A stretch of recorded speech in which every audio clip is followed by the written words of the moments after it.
Hello, I'm Emma, your host for today. And if you're new here, I'd love to tell you that we upload a new English learning video every day on this channel to help you improve your English faster, more naturally, and with more confidence. In today's lesson, you are going to practice something very powerful for real English fluency, daily life English conversations. This means you will listen to natural English that people really use in everyday situations, and at the same time, you will build your understanding of how English works in real life. In this episode, you will not only improve your English listening skills, but also strengthen your English writing, vocabulary, sentence flow, and overall speaking confidence. Today, we are going to explore daily life English, conversations, in a deeper and more useful way. You will learn how to understand natural English in common situations, how to notice advanced English phrases inside simple daily communication, and how to use those expressions to sound more fluent and more natural when you speak. We will go through real-life style examples that will help you catch natural sentence patterns, improve your comprehension, and build stronger English, step by step. Whether you are talking about your routine, asking for help, making plans, sharing opinions, solving small problems, or simply trying to express yourself more clearly, this lesson will help you feel more comfortable with real English, and by the end of this video, you will have learned many useful daily expressions and advanced phrases that can help you become a more fluent and confident English speaker. Before we begin, make sure to subscribe to the channel and press the bell icon. If you want more helpful English learning lessons like this every day, so grab a pen and paper, relax, focus, and let's get started. Let's begin with a very real kind of English that many learners need, but many learners do not practice enough. The kind of English people use when the day is already moving, when plans are changing, when someone is a little tired, a little busy, and still needs to communicate clearly. Imagine this scene. Olivia has just finished work in downtown Chicago, and her friend Ethan sends her a message, asking if she is still free to meet. Olivia replies, "I'm wrapping things up right now, but I can meet you in about 20 minutes. That sentence is natural, useful, and very common. I'm wrapping things up right now is much more advanced and natural than simply saying, I am finishing. Native speakers often use phrases like wrap things up, head out, run a little late, and catch up in daily conversations. So if Olivia says, I'm wrapping things up right now, and then I'll head out, she sounds smooth, natural, and fluent. If Ethan replies, no problem, I'm just grabbing a coffee and killing time until you get here, that is another powerful example. Killing time means using time while waiting. It does not mean anything violent here. It is simply a very common English expression. Already, in one tiny situation, you can hear how daily life English includes short but powerful phrases that make speech sound more advanced. Now, listen carefully to how this kind of conversation grows in a natural way. Ethan says, take your time. Traffic is usually a mess around this hour anyway. Olivia says, yeah, that's true. I might take the train instead of driving. Ethan answers, That's probably your best bet. The phrase, your best bet, means your smartest or safest option. This is exactly the kind of phrase that helps you sound more natural in English. You do not always need long, difficult vocabulary to sound advanced. Very often, advanced English means using the right phrase at the right moment. That's probably your best bet. Sounds much more fluent than, that is the best option for you. Both are correct, but one sounds more natural in everyday speech. This is an important lesson for you. Fluency is not only about grammar, fluency is also about rhythm, so phrase choice, and knowing how people actually speak. In real situations, let's practice this together in a way that helps your listening and speaking at the same time. I will give you a situation, then I will show you a natural response, and then I want you to imagine saying it out loud. Chloe is texting her brother Ryan because she is on her way to meet him at a bookstore in Seattle. She writes, I'm almost there, but I may be a few minutes behind. That is a polite and natural way to say you will be late. Ryan replies, That's fine, I haven't checked out yet. Notice that he does not say, I did not pay yet. He says, I haven't checked out yet. That phrase is tied to the situation, and that makes the English feel real. Then Chloe says, Perfect.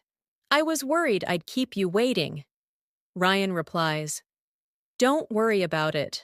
I'm in no rush. That expression, I'm in no rush, is another excellent daily phrase. It means, there is no need to hurry. Now, say these ideas in your mind. I may be a few minutes behind. I haven't checked out yet. I was worried I'd keep you waiting. I'm in no rush. These are the kinds of lines that appear again and again in daily life. One thing that will help you build advanced English faster is learning how simple situations connect to emotional meaning. For example, when someone says, I was worried I'd keep you waiting, they are not only giving information, they are showing politeness, care, and social awareness. Daily conversations are full of these emotional signals. That is why learning English through daily life conversations is so effective. You are not just memorizing vocabulary. You are learning how people manage relationships, show respect, express uncertainty, and react naturally. Let's take another example. Madison calls her friend Ava and says, Hey, I hate to do this, but I need to rain check on dinner tonight. Rain check is a wonderful phrase. It means you cannot do something now, but you want to do it later. Ava replies, Oh no, everything okay? Madison says, Yeah, everything's fine. Work just piled up at the last minute. The phrase, piled up, means accumulated quickly. Then Ava says, Got it, we can do it another time. Madison answers, Thanks for being understanding. I really appreciate it. This is everyday English, but it is rich, with advanced, natural phrase patterns. Now, let's slow down and examine why these phrases matter so much. I hate to do this is softer and more polite than I cannot come. I need to rain check sounds natural and friendly. Work piled up gives a clear picture. Thanks for being understanding shows appreciation in a mature way. If you learn to use these phrases comfortably, your English will start sounding more human and less translated. That is the goal. You do not want to sound like a dictionary. You want to sound like a person.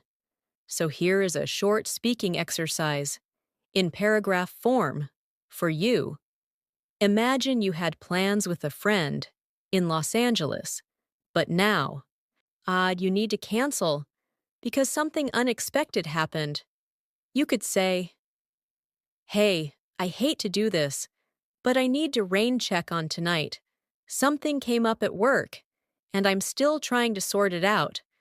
I was really looking forward to seeing you, so I hope we can do this another day." That paragraph is a full communication model.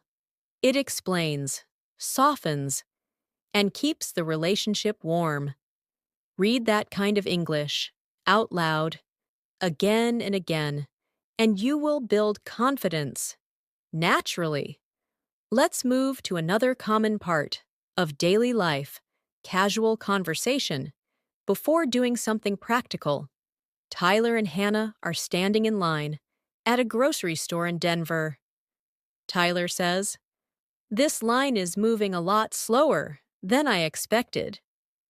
Hannah replies, "Yeah, but at least we picked the shortest one." Tyler says, "True, it could be worse." That short sentence, "yo could be worse," is extremely common. In English, it is used when something is mildly annoying, but still manageable. Hannah then notices that Tyler is holding only a few items and says, "You can go ahead of me if you want. You've only got a couple of things." Tyler replies, "Are you sure? That's really nice of you." Hannah says, "Of course, it's no big deal." "It's no big deal" is another daily phrase you should own. It means something is not a problem. Small interactions like this are full of useful English because they teach tone, politeness, and natural response patterns. Now, imagine this same kind of situation, but you are the one speaking. You are in a store, in Boston, and someone lets you go ahead in line. Do not answer with a flat, textbook sentence only. Try something warmer and more natural. You could say, "Really? Thanks. I appreciate that. I'm in a bit of a hurry today." Or, "That's kind of you. I'll be quick."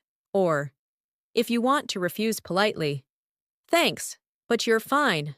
I can wait." All of these responses sound more socially natural than simply saying, "Thank you." Simple English is good, but rich, natural English helps you connect better.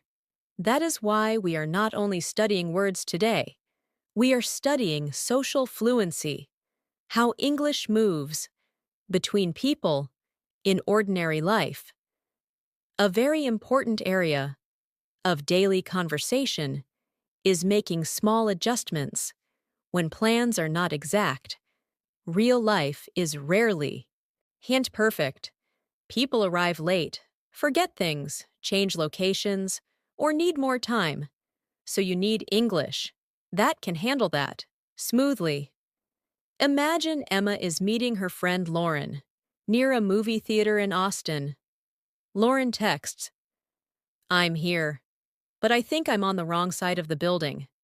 Emma replies, "No worries, stay where you are, and I'll come find you." That phrase, "stay where you are," is practical and natural.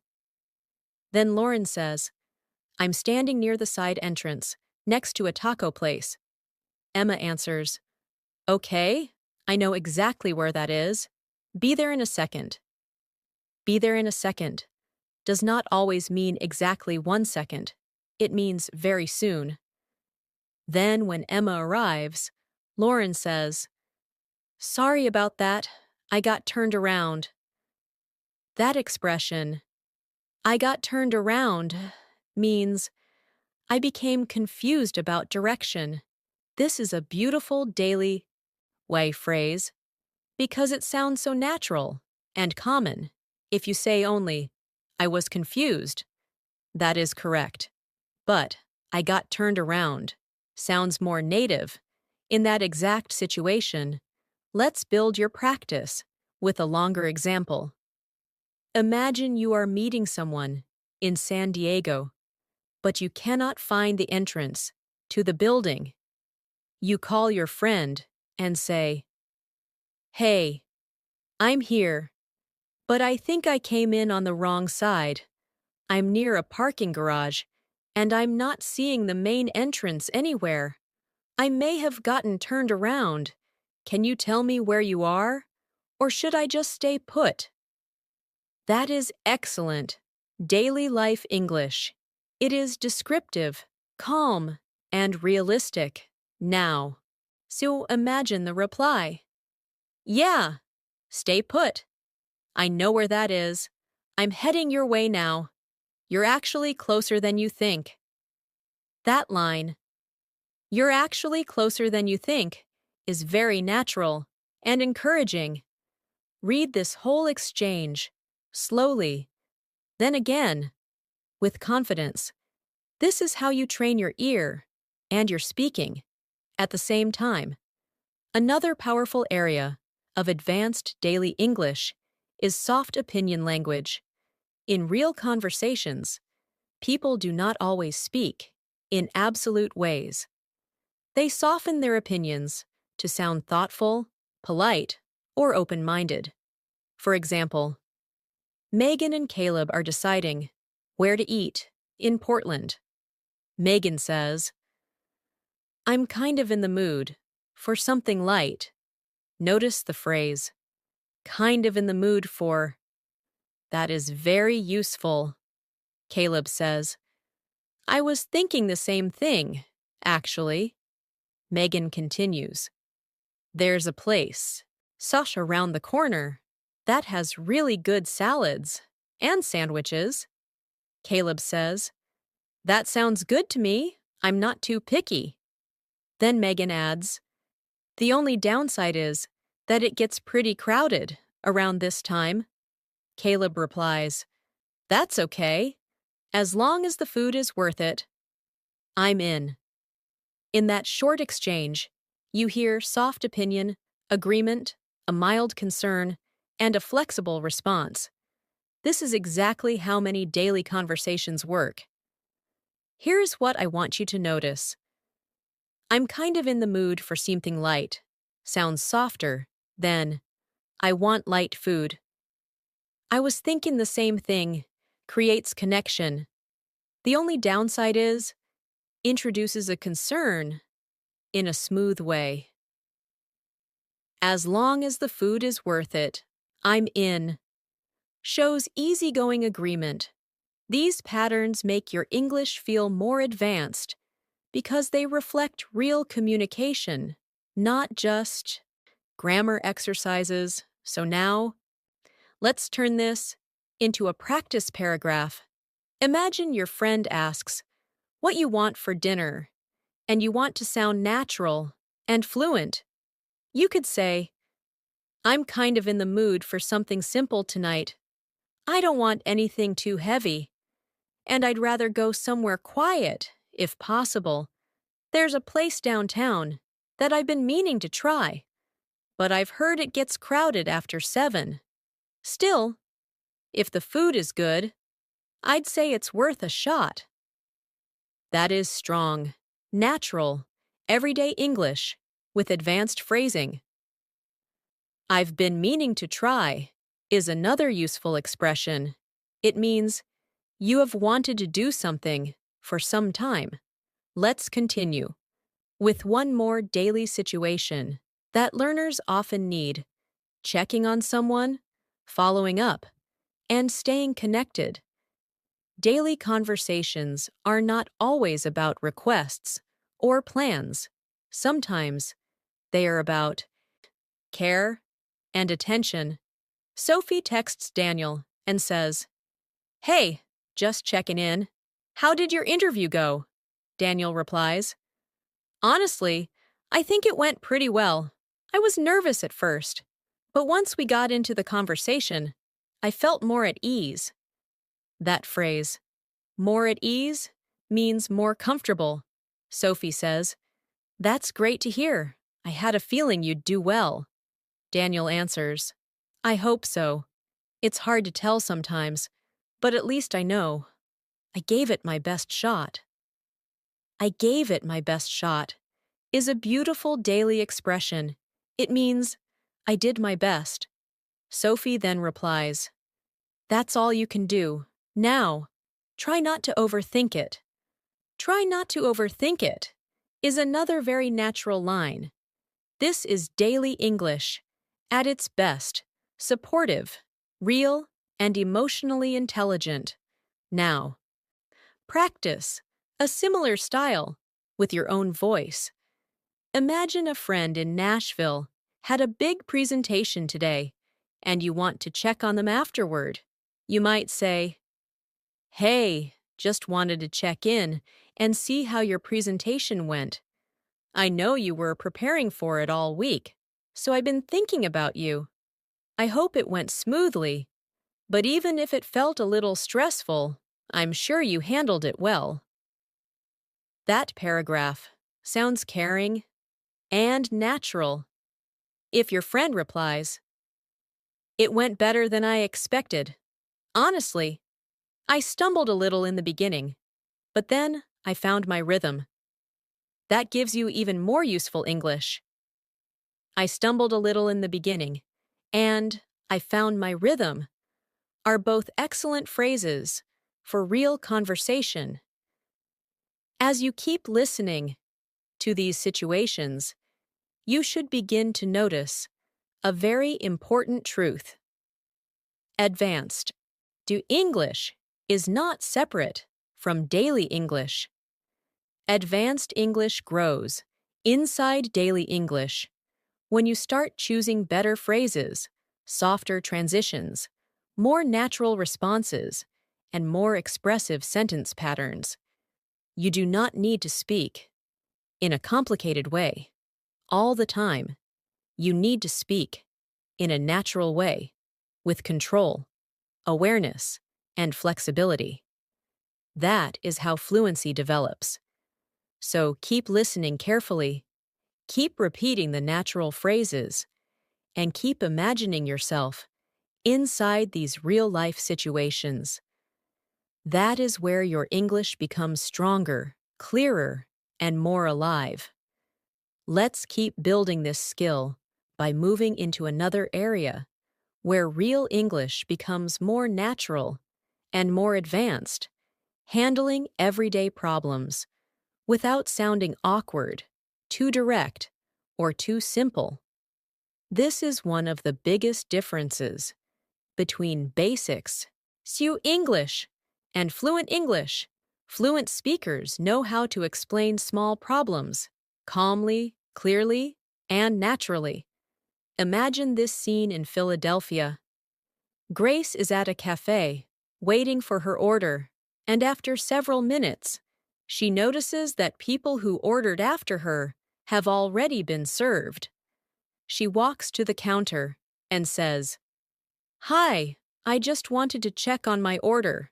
I think there may have been a mix-up." That sentence is excellent. It is polite, calm, and natural. She does not say, "Where is my food?" She says, "I just wanted to check on my order." And then, "I think there may have been a mix-up." That phrase, "there may have been a mix-up," is extremely useful.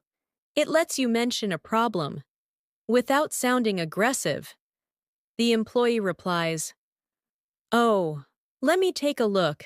I'm sorry about that." Grace says, "No worries. I just wanted to make. I sure it didn't get missed." Again, that is natural daily English. "I just wanted to make sure it didn't get missed" sounds much smoother than "you forgot it." Now, say pause and notice the emotional intelligence in that exchange. Grace is not only speaking English, she is managing the tone of the situation She is protecting the conversation from becoming tense. This is what fluent daily communication often looks like. You say what you need, but you say it in a way that keeps the interaction comfortable. Let's practice that pattern with another situation. Dylan ordered a package to his apartment in Miami, but the delivery says it arrived, and he cannot find it. He calls customer support and says, "Hi, I'm reaching out because my tracking information says the package was delivered, but I haven't been able to locate it."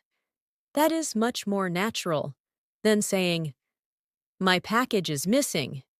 Then he adds, "I've already checked around my building and with the front desk, but no one seems to have it." The phrase, "I'm reaching out because," is very common in professional and polite everyday English. It sounds especially natural on phone calls and in messages. The support agent replies, "I understand.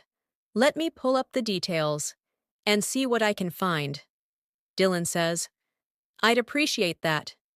That short reply is mature, polite, and fluent. A very strong habit for advanced daily English is learning how to explain what you already tried before asking for help.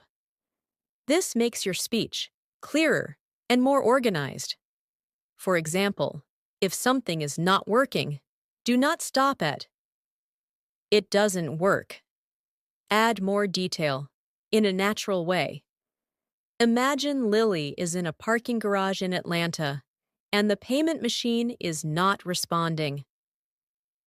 She says to the attendant, "Hi, I'm having trouble with the machine. I tried tapping my card a few times, but it doesn't seem to be going through." That is excellent real-life English. "I'm having trouble with" is a phrase you should use often. It sounds much better than simply saying, "There is a problem." Then she could add, "I wasn't sure if I was doing something wrong or if the system is just slow today." That sentence is beautiful because it sounds flexible and polite. It leaves room for uncertainty without blame. The attendant replies, "You're fine. That machine has been acting up all afternoon." Acting up is another powerful daily phrase. It means not working correctly or behaving badly. Learners love these expressions because they are short, natural, and widely used. Let's turn this into a speaking practice paragraph. Imagine your phone suddenly stops connecting to the Wi-Fi in a hotel in Las Vegas. You go to the front desk, and say, "Hi, I'm having trouble connecting to the Wi-Fi in my room.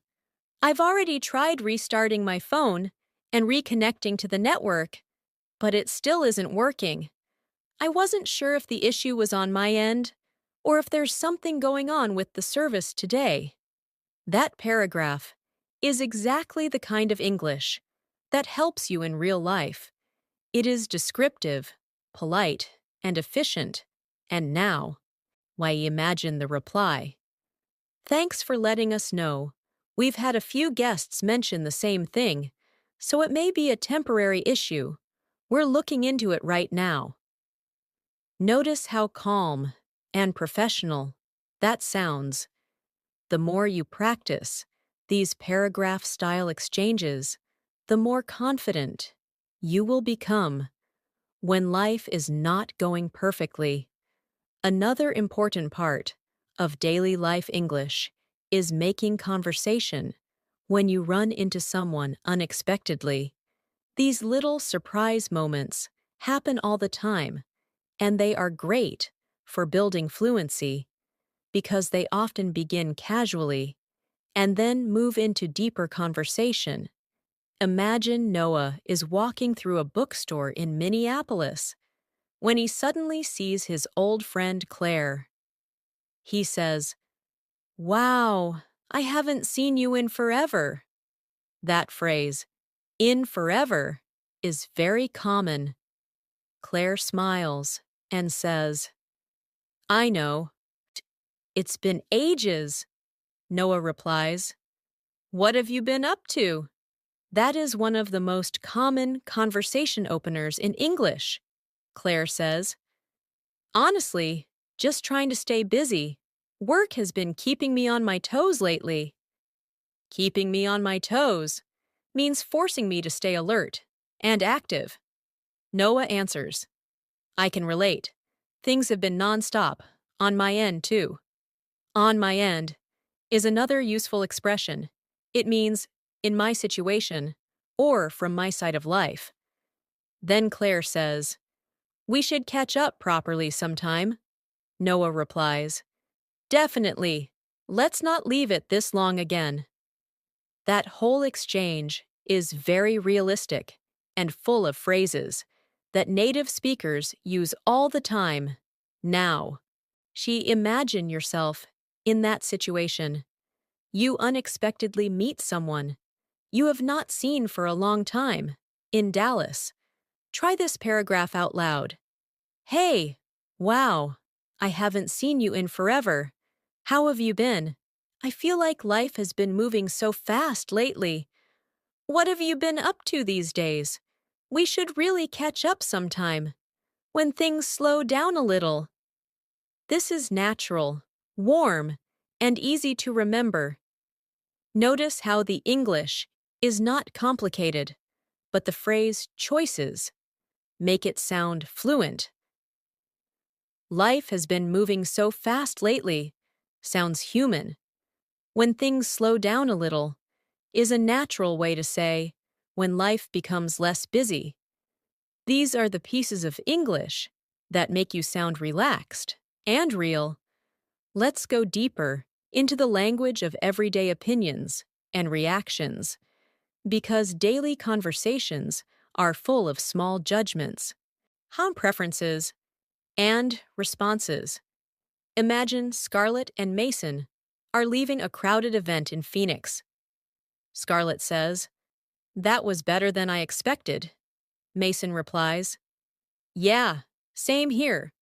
I thought it was going to be kinda dull, but it turned out to be pretty interesting. The phrase, it turned out to be, is a great connector. In English, it is used when the final result is different from what you expected. Scarlett then says, The beginning was a little slow, but once it picked up, I was into it. Once it picked up means once it became more exciting or active. Mason replies, Exactly. It took a minute to get going, but it found its rhythm. It took a minute does not always mean exactly 1 minute. It often means it took a little time, and it found its rhythm means it became smoother or more effective. These small reactions are extremely important because so much of daily conversation is about responding naturally to experiences. Here is a useful fluency exercise. Think of something you recently watched, attended, or tried. Now, describe it with natural English. That includes balance and nuance. You might say, At first, I wasn't sure how I felt about it. The beginning was a little slow, and I had trouble getting into it. But once it picked up, I started to enjoy it. By the end, I was glad I gave it a chance. That paragraph is powerful. I had trouble getting into it is a common expression for not connecting with something. At first, I was glad I gave it a chance is another phrase that shows maturity and reflection. This is how your daily English starts becoming advanced, not by becoming harder, but by becoming more expressive. A major area where fluent speakers sound natural is in the language of errands and responsibilities. Daily life includes appointments, schedules, delays, forgotten items, follow-ups, and short updates. Let's practice this with a very real situation. Abigail is calling her brother Logan from Charlotte. She says, "Hey, I'm on my way, but I had to make one quick stop before heading over." Logan replies, "No problem. I'm still getting things ready here." Abigail continues, "I shouldn't be too much longer. Traffic has been a little unpredictable today." Logan says, "That's fine. Just keep me posted." The phrase, "keep me posted," is a high-value daily phrase. It means, keep me updated. Abigail then says, "Will do." Short, simple, fluent. Later, she texts, "I'm about 10 minutes out." That means she will arrive in about 10 minutes. These small phrases are everywhere in real English. On my way. One quick stop. Getting things ready. Keep me posted. I'm about 10 minutes out. If you master these, your daily speech becomes much more natural. Now, let's stretch that into a longer paragraph that you can practice, like a mini monologue. "Hey, I'm on my way now, but I had to make one quick stop before heading over. I'm not too far, though, and I should be there soon. Traffic has been a little unpredictable, so I may arrive a few minutes later than I thought, but I'll keep you posted in case anything changes." Read that slowly, then read it again with more flow. This kind of paragraph teaches control, sequencing, and tone. You are giving an update, managing expectations, and sounding natural all at once. Another excellent daily skill is knowing how to respond. When someone tells you something unexpected, real conversations do not always follow a script. Someone may say, they quit a job, changed an apartment, got accepted into a program, or decided to move across the country. You need flexible reaction phrases that sound natural. Imagine Natalie tells her friend Carter in Sacramento, "I actually decided to leave my job last week." Carter replies, "Wow, really? I didn't see that coming." That phrase, "I didn't see that coming," is very common. Natalie says, "Yeah, it wasn't an easy decision, but it felt like the right time." Carter answers, "That makes sense. You've been talking about wanting a change for a while." Natalie says, "Exactly. I just got to the point where I knew I needed something different." Carter replies, "Well, good for you. I hope it opens the door to something better." Open the door to is a useful phrase, meaning create an opportunity for. This is supportive, natural English. You should also practice reacting in a more thoughtful way, not only with surprise words like, "Gee, wow." For example, if a friend says, "I'm thinking about moving to San Francisco," you could respond, "That's a big step? Have you been thinking about it for a while? Or did this come together recently?" That sounds much better than only saying, "Really?" Then if the person says, "It's something I've been considering for months," you could answer, "That makes sense. I can see why you'd want a fresh start." These are the response patterns that make your English feel alive. You are not only answering, you are participating. Let's move into the language of uncertainty, because daily life is full of half decisions, changing plans, and unclear feelings. Advanced speakers often use flexible phrases instead of hard statements. Imagine Brooklyn says to Jack in San Jose, "I'm not totally sure what I want to do this weekend yet." Jack, Hughes replies, "That's fair. We don't have to decide right now." Brooklyn says, "Part of me wants to stay in and recharge, but part of me feels like getting out of the house. Part of me wants to" is a very natural way to describe mixed feelings. Jack answers, "Why don't we play it by ear?" That phrase is incredibly useful. Play it by ear means decide later based on how things feel. Brooklyn says, "Yeah, that might be the way to go." The way to go means the best approach. This is how real people speak when they do not want to sound too rigid. Now, try a practice paragraph with that kind of flexible English. "I'm not totally sure what I feel like doing yet. Part of me wants to have a quiet evening and just recharge a little, but another part of me feels like going out and doing something fun. Maybe we can play it by ear and decide later, depending on how the day goes." That is excellent conversational English. It sounds natural, balanced, and emotionally realistic. This kind of language matters because fluency is not only about certainty, it is also about expressing uncertainty comfortably.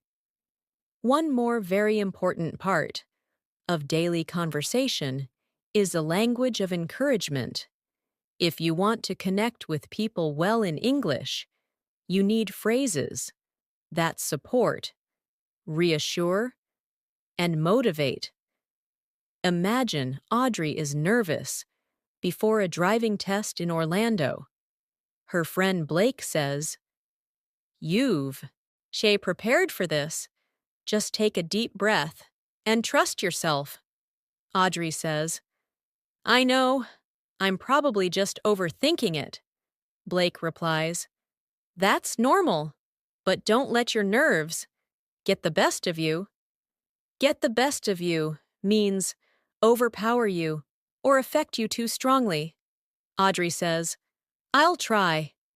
Blake answers, "You've got this. Just stay focused and take it one step at a time." Take it one step at a time is a classic daily phrase. It is simple, supportive, and natural. These encouragement phrases appear in school, work, family life, friendships, and everyday challenges. Practice this style too. Imagine your friend in Houston is anxious before an interview. You say, "You've done the work, and you know more than you think. Try not to let the pressure get to you. Just take a deep breath, stay present, and take it one question at a time. I really think you're going to do well." That is strong, caring English. Notice that nothing in it is complicated, but it sounds very fluent because the phrasing is natural and emotionally appropriate. As you move forward in your English journey, I want you to remember something important. Daily life English is not small English. It is not weak English. It is not low-level English. It is real English. It is the language people use to handle plans, solve problems, support each other, explain delays, react to surprises, and stay connected. And when you start adding natural phrases like, "There may have been a mix-up," "I'm reaching out because," "Keep me posted," "I didn't see that coming," "Play it by ear," and "Take it one step at a time," your English starts to carry more personality, more precision, and more fluency. This is exactly how you build advanced English through daily life conversations. You build it, sentence by sentence, response by response, and moment by moment. Let's continue by exploring one of the most important parts of daily conversation: asking for small favors, responding politely, and handling everyday requests without sounding too direct or too stiff. This area matters so much because daily life is full of little moments where we need something from someone else. Maybe we need a few more minutes. Maybe we need help carrying something. Maybe we need someone to repeat what they said. Or maybe we need someone to work around our schedule. The way you ask in those moments says a lot about your fluency. Imagine this scene in San Francisco. Emily is leaving an office building with 2 heavy bags, and she turns to her coworker Jason and says, "Hey, would you mind holding the door for me?" That is a perfect daily phrase. "Would you mind?" is one of the best structures for polite requests. Jason says, "Yeah, of course." Emily replies, "Thanks. Oh, I've got my hands full." "I've got my hands full" is such a useful expression. Sometimes it means you're literally carrying a lot, and sometimes it means you're very busy. Then Jason says, "No problem. That looked like a struggle." Emily laughs and says, "It kind of was." That exchange is light, natural, and realistic. You can hear how simple English becomes more advanced when the phrases sound real and socially natural. Now, listen to a slightly different version of a request. Ava is sitting in a coffee shop in Brooklyn, and the music is louder than she expected. She leans toward the person next to her and says, "Sorry to bother you. But did you catch what they just called out?" That line is so natural. "Sorry to bother you" softens the request, and "Did you catch what they just called out?" sounds far more fluent than "What did they say?" The person replies, "I think they said Olivia for the iced latte." Ava says, "Oh, that might be me. Thanks." Then the person answers, "No problem." In daily English, those tiny conversations happen all the time. What makes them useful is not only the vocabulary, it is the tone. The phrases help you sound considerate and relaxed.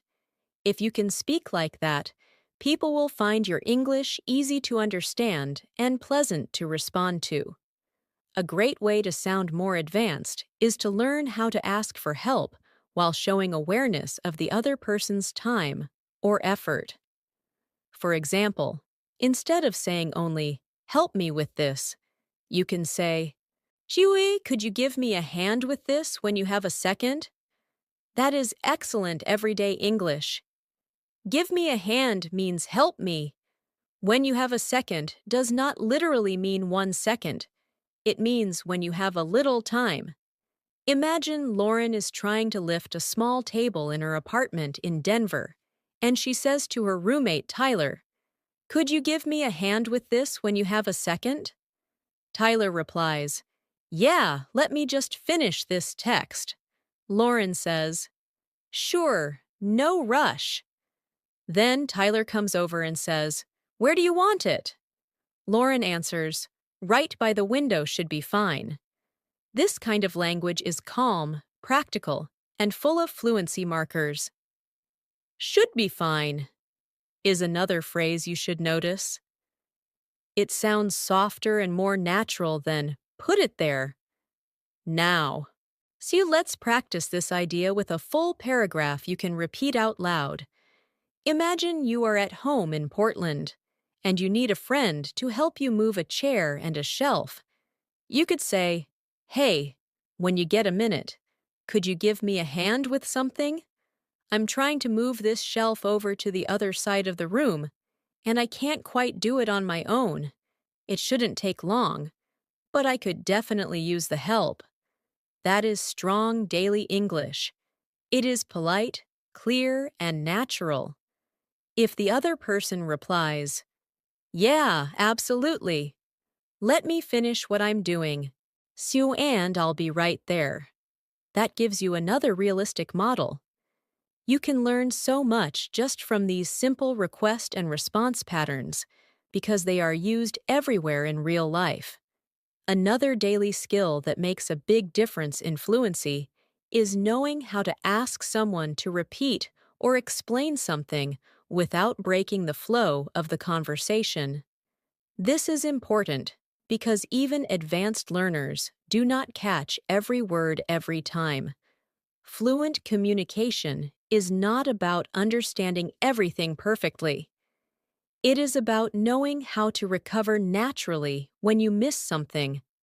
Imagine Carter is on the phone with a customer service agent in Phoenix, and the agent speaks a little too fast. Carter says, "Sorry, could you go over that one more time?" That phrase, "You go over that one more time," is wonderful. It sounds calm and natural. He could also say, "Sorry, I didn't quite catch that last part." That is much better than saying, "What?" Another useful phrase is, "Could you slow down just a little?" That sounds polite and direct without sounding rude. If the agent repeats the information, Carter can say, "Got it. Thanks. That makes more sense." That makes more sense is a useful response because it shows you understand now. Let's make this even more practical. Imagine you are speaking to someone in Los Angeles, and they give you directions very quickly. A fluent response could sound like this: "Sorry, I'm with you up until the parking garage, but after that, I'm a little lost. Could you walk me through that part again?" That is excellent. "I'm with you up until" means I understand until that point. Then, "Could you walk me through that part again?"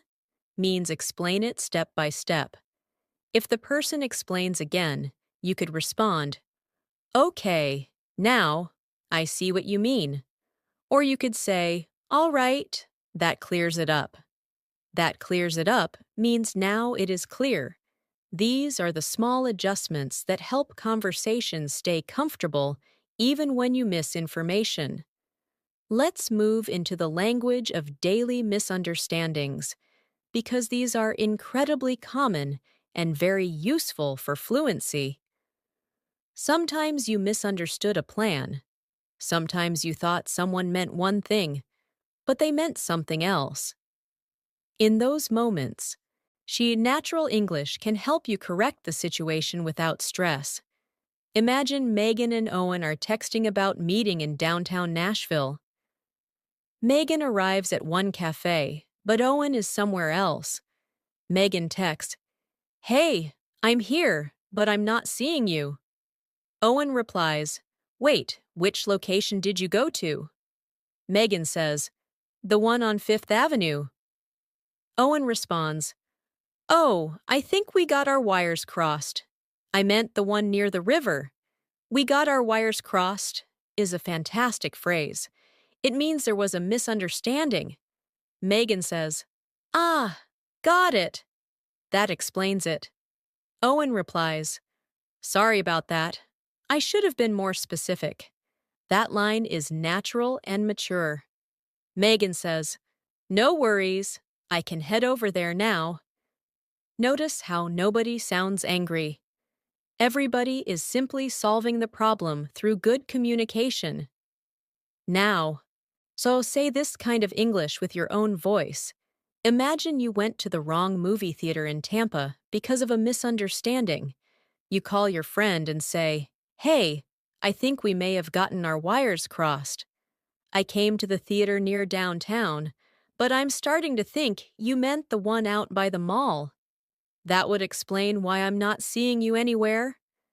That paragraph sounds fluent because it explains the situation clearly and naturally. Then your friend might reply, "Yeah, that's on me. I should have clarified which one I meant." And you could answer, "It's all good. I can still make it, but I'll be a little later than planned." Another very important daily topic is the language of preferences, When you are trying to be polite and flexible, real conversations are often not about strong demands. They are about small preferences, suggestions, and willingness to adapt. Imagine Charlotte and Benjamin are deciding where to sit in a restaurant in Seattle. Charlotte says, "Do you want to sit inside, or would you rather be out on the patio?"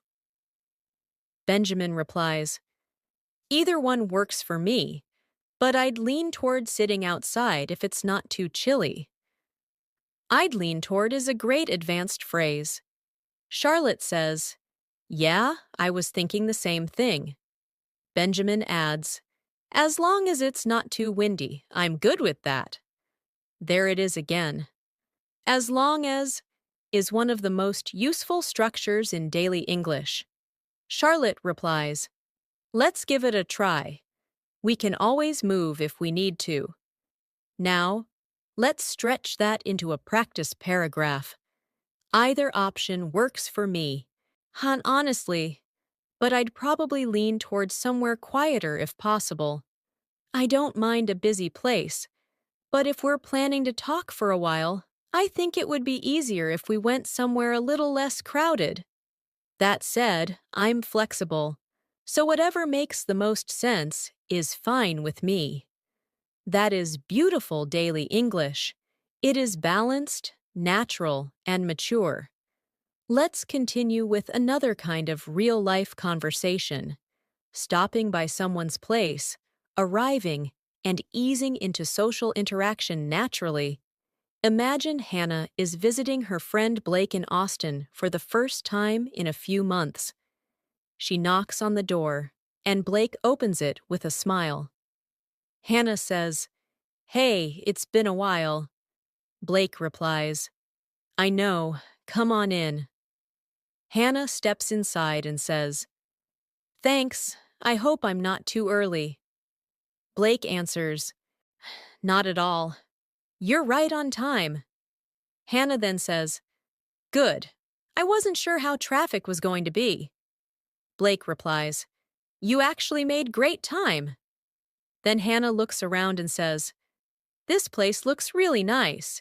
You've done a lot with it." Blake answers, "Thanks. I'm still getting settled, but it's starting to feel like home." A strong fluency habit is learning how to transition from arrival to conversation smoothly. Imagine you arrive at a friend's apartment in Chicago. Instead of standing there silently, you could say, "Thanks for having me over. It's good to finally see this place in person. You were right, it does have a great view. And I'm glad I left when I did, because traffic started getting heavier the closer I got." Now, let's talk about giving compliments in a natural way, because compliments are a regular part of friendly daily conversation. Imagine Sophia meets her friend Mason in San Diego, and Mason is wearing a new jacket. Sophia says, "That jacket looks really good on you." Mason replies, "Thanks, I just got it last week." Sophia says, "It suits you." Mason answers, "I almost didn't buy it, but I'm glad I did." Sophia says, "Yeah, it was a good call."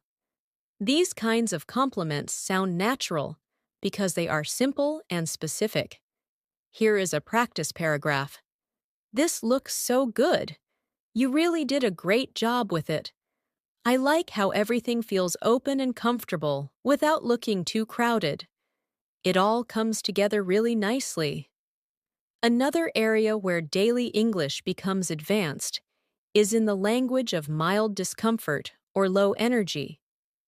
Imagine Ethan meets his friend Claire in Raleigh, and Claire says, "I'm a little out of it today." Ethan says, "Long day?" Claire replies, "Yeah, and I didn't sleep all that well last night either." Ethan says, "That'll do it." Claire adds, "I'm hoping a coffee helps me snap out of it." Ethan replies, "Hopefully. If not, maybe an early night will help." Let's practice that style. I'm a little out of it today. To be honest, I didn't sleep very well, and I've been trying to stay focused, but my energy has been kind of off all afternoon. I'm hoping once I get some food and slow down for a minute, I'll start to feel more like myself. Let's also practice the language of soft disagreement.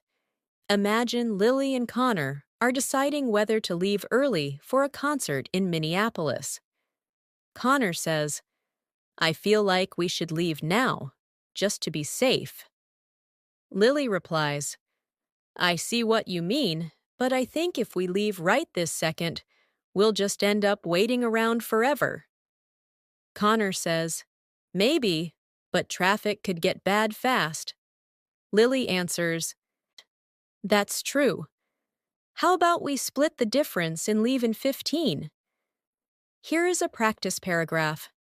I get where you're coming from, and I don't think that's a bad idea. I just wonder if we might be overthinking it a little. Maybe there's a middle ground that makes sense for both of us. One more daily pattern is following through after a conversation. Imagine Audrey and Jake are wrapping up lunch in Charleston. Audrey says, this was nice. We should do this again sometime. Jake replies, definitely. Next time, lunch is on me. Audrey says, all right, I'm holding you to that. Jake laughs and says, fair enough, I'll text you later this week. Now, imagine your own version. It was really good catching up. I'm glad we made this happen. Let's not wait so long next time. Send me a message when your schedule clears up, and we'll figure something out. As your English grows, keep paying attention to this idea. Advanced English often lives inside ordinary moments. It is there when you say, would you mind holding the door? It is there when you say, I didn't quite catch that. It is there when you say, I think we got our wires crossed. Or, I'd lean towards sitting outside. Or, I'm a little out of it today. Or, maybe we can split the difference. These are real daily tools, and the more you practice them, the more natural your English will sound, and the more confident you will become. Let's keep moving deeper into the kind of daily English that helps you sound calm, capable, and naturally fluent in everyday situations. The English people use when they need to coordinate plans, explain themselves clearly, how to respond to changing situations, and stay socially comfortable at the same time. One thing that happens constantly in real life is that people make plans that are only half-formed at first. They are not always certain about the exact time, the exact place, or the exact order of events. So they use flexible English. That sounds open and natural. Imagine this scene in Seattle. Rachel texts her friend Tyler and says, I'm still figuring out my schedule for later, but I should be free sometime after 6. That sentence is useful because it gives information without sounding too fixed. Tyler replies, that works. Just let me know. Once you have a better sense of your timing. Once you have a better sense of your timing is an excellent phrase. It sounds thoughtful and natural. As Rachel says, will do. I'm just waiting to hear back from one person first. Tyler answers, no rush. We can keep it loose for now. Keep it loose is a great daily expression. It means stay flexible and not overplan. Already, in this short exchange, you can hear how fluent speakers leave room for life to move naturally. Now, imagine you are in a similar situation in Denver, and someone asks if you are available in the evening, but you are not fully sure yet. A strong response could sound like this. I think I should be free later, but I'm still trying to nail down a couple of things first. I don't want to commit too early and then have to back out.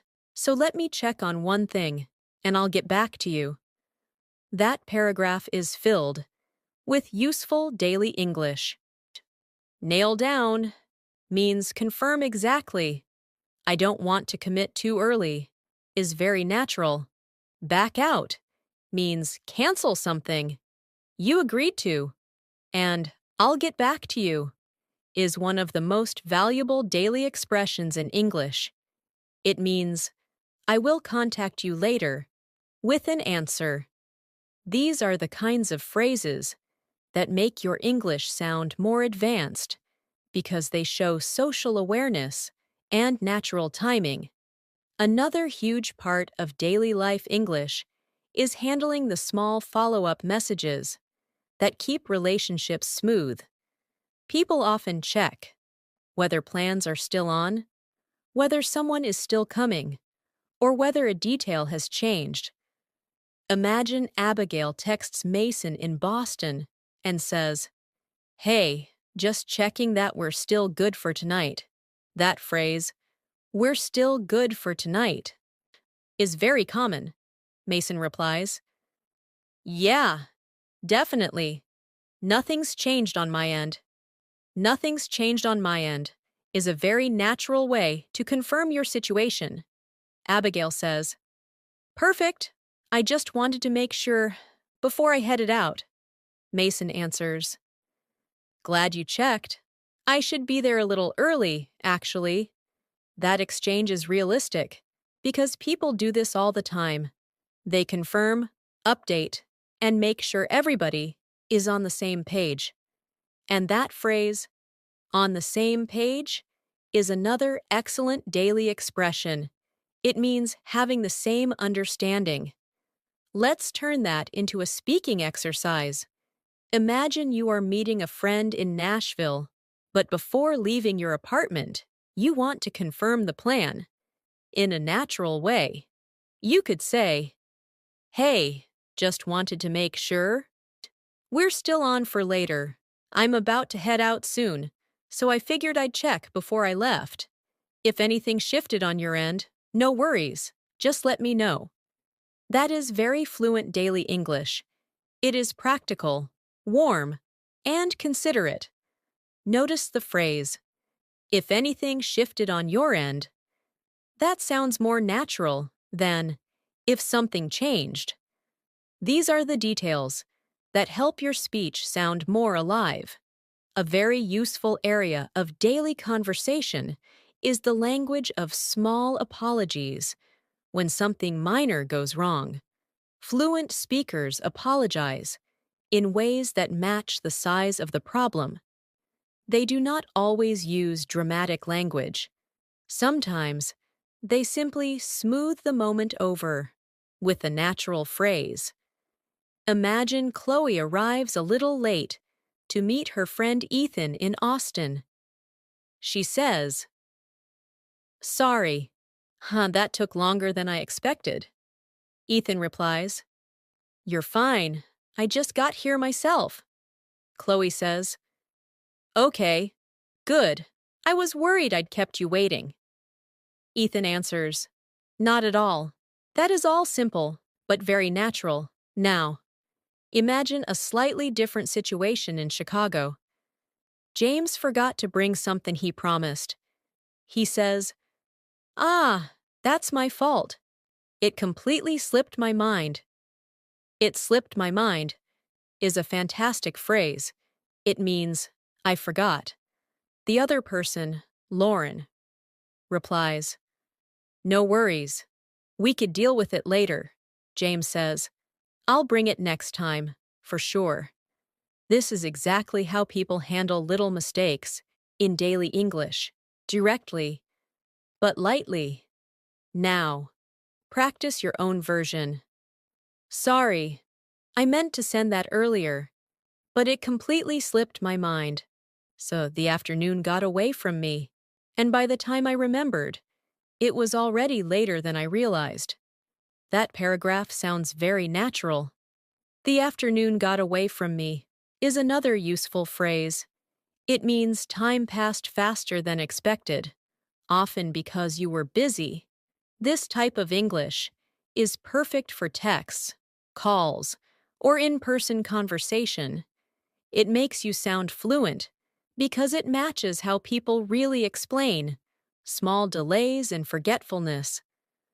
Let's explore another area that matters a lot in daily life: setting gentle boundaries.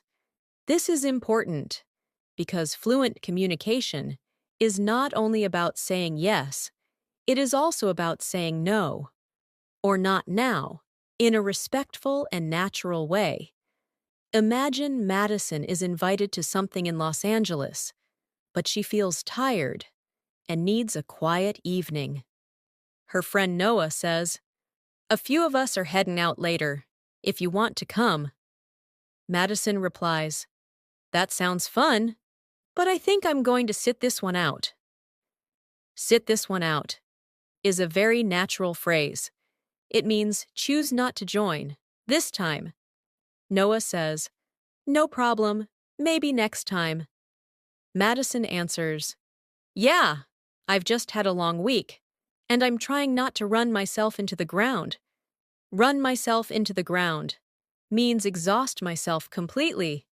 Noah replies, "That makes total sense. Get some rest." This is daily English with emotional maturity.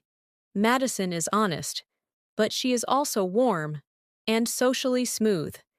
Here is a practice paragraph in that style. "Thanks for thinking of me.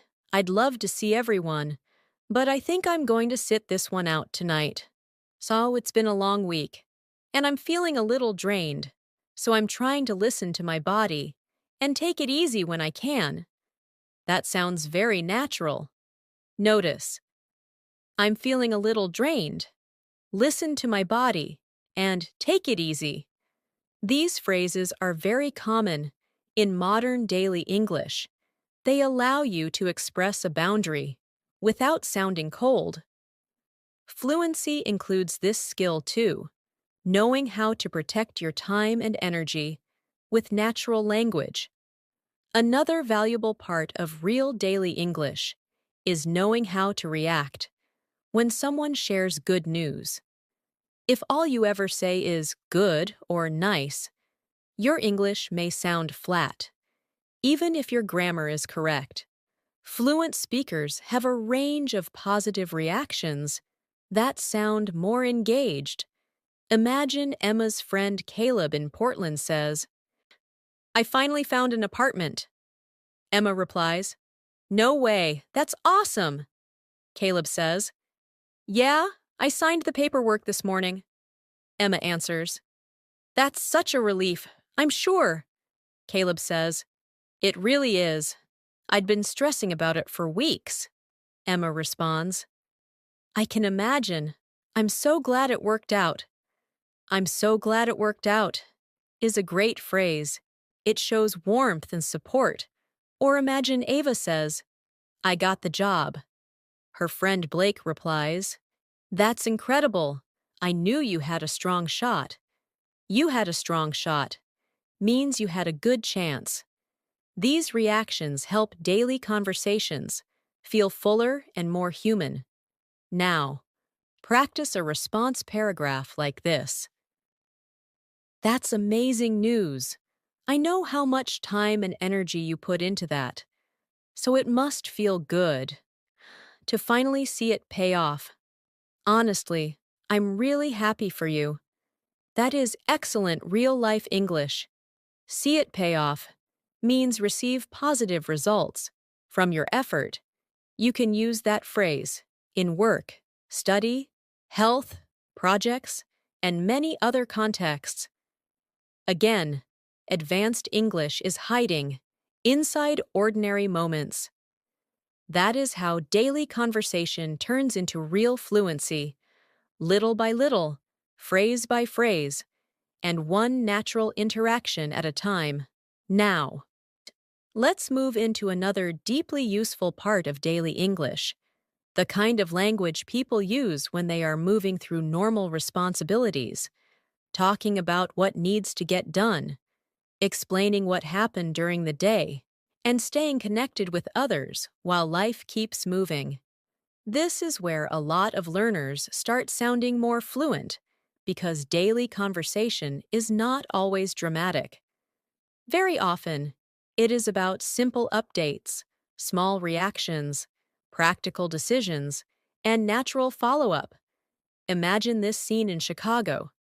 Emma meets her friend Chloe after work, and Chloe says, "I feel like today just flew by." That phrase, "the day just flew by," is very common. It means time passed very quickly. Emma replies, "Same here. I had so much to do that I barely looked at the clock." "I barely looked at the clock" gives a very natural picture. Chloe says, "I thought I'd get everything done by lunch, but one thing led to another." That phrase, "one thing led to another," is extremely useful. It means events kept connecting and creating more activity. Emma then says, "That's how it goes sometimes." That is another smooth, common phrase. It shows understanding without sounding stiff or formal. If you want your English to sound more advanced, learn how to describe a busy day in a way that feels natural instead of mechanical. Many learners say things like, "I was busy today," and that is correct, but fluent speakers often add color and rhythm. For example, you could say, "It was one of those days where I kept checking things off my list, but the list somehow never got shorter." That is a very natural, expressive line. Or you could say, "I was busy from start to finish, and by time I thought I was catching up, something else came up."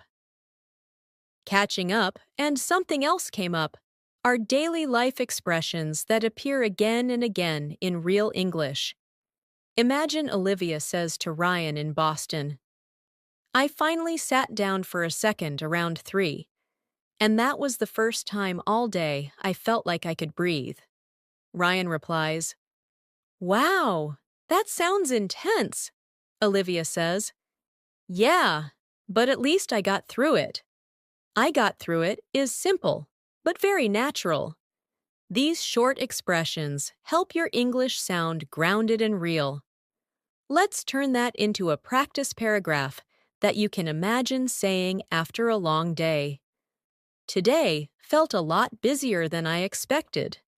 I kept thinking I was almost caught up, but every time I finished one thing, something else came up. By the time I finally had a second to slow down, half the day was already gone. Still, I got through everything that mattered, so I can't complain too much." This is excellent conversational English. Notice how natural that sounds. You are not using difficult words, but you're expressing time, pressure, effort, and perspective in a way that sounds fluent and human. That is a huge part of advanced daily English. Another very important area of daily conversation is talking about things around the home in a natural way. Real life includes cleaning up, fixing things, putting things off, getting organized, and dealing with small tasks that never seem to disappear. Imagine Ava is talking to her brother Ethan in Seattle, and she says, "I told myself I'd tidy up the apartment today, but I haven't gotten around to it yet." "I haven't gotten around to it yet" is one of the most useful daily expressions you can learn. It means, "Why, you intended to do something, but you have not done it yet." Ethan replies, "I know the feeling. I've been meaning to do laundry for 2 days." "I've been meaning to" is another great phrase. Ava then says, "I started with the kitchen, and then I got distracted halfway through." Ethan laughs and says, That happens to me every time. This is everyday English that sounds highly natural because it reflects how people honestly talk about unfinished tasks. Now, how imagine you are explaining your own situation in San Diego. You could say, I've been meaning to clean up my place, but I just haven't gotten around to it yet. Every time I think I'm finally going to take care of it, I end up getting distracted by something else.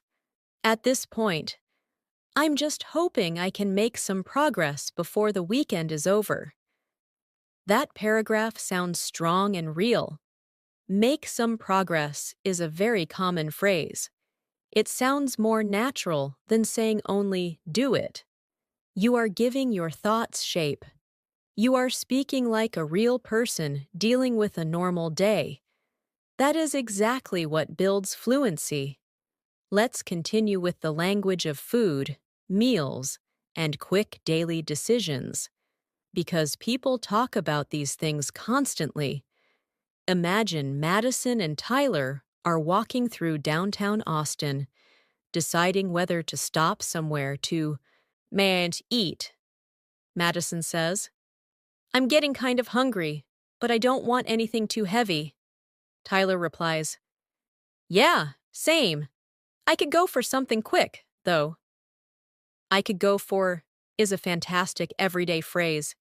It means I would like. Madison says, There's a sandwich place a few blocks from here, unless you're in the mood for something else. Tyler answers, No, that actually sounds perfect.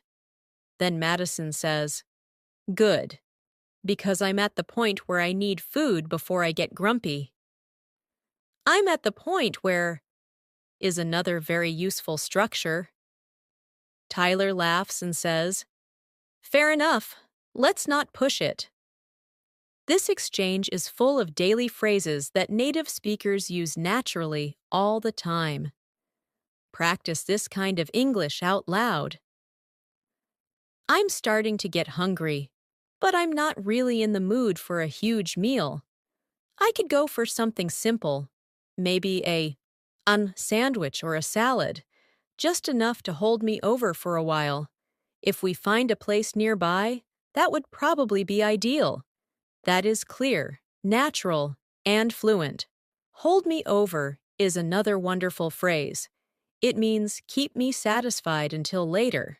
This kind of language is useful in restaurants, while making plans, when texting a friend, or even when talking to coworkers. Daily life. English becomes powerful when it can move easily through these small and normal moments.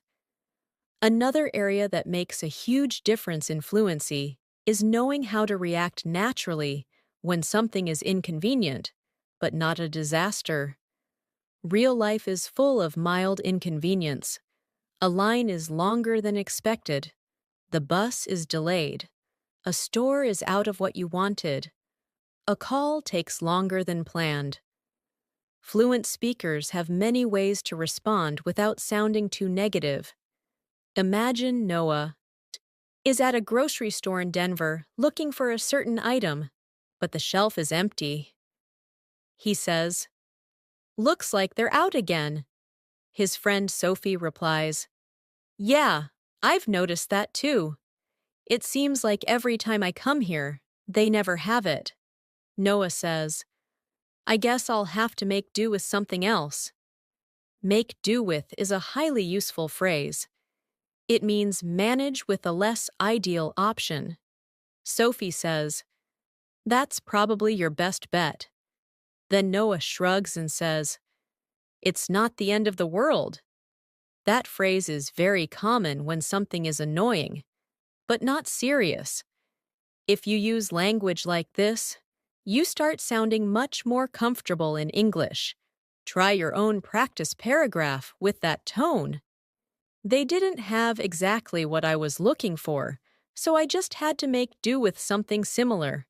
It wasn't ideal, but it wasn't the end of the world. Either, sometimes you just work with what's available and move on. That sounds calm and mature.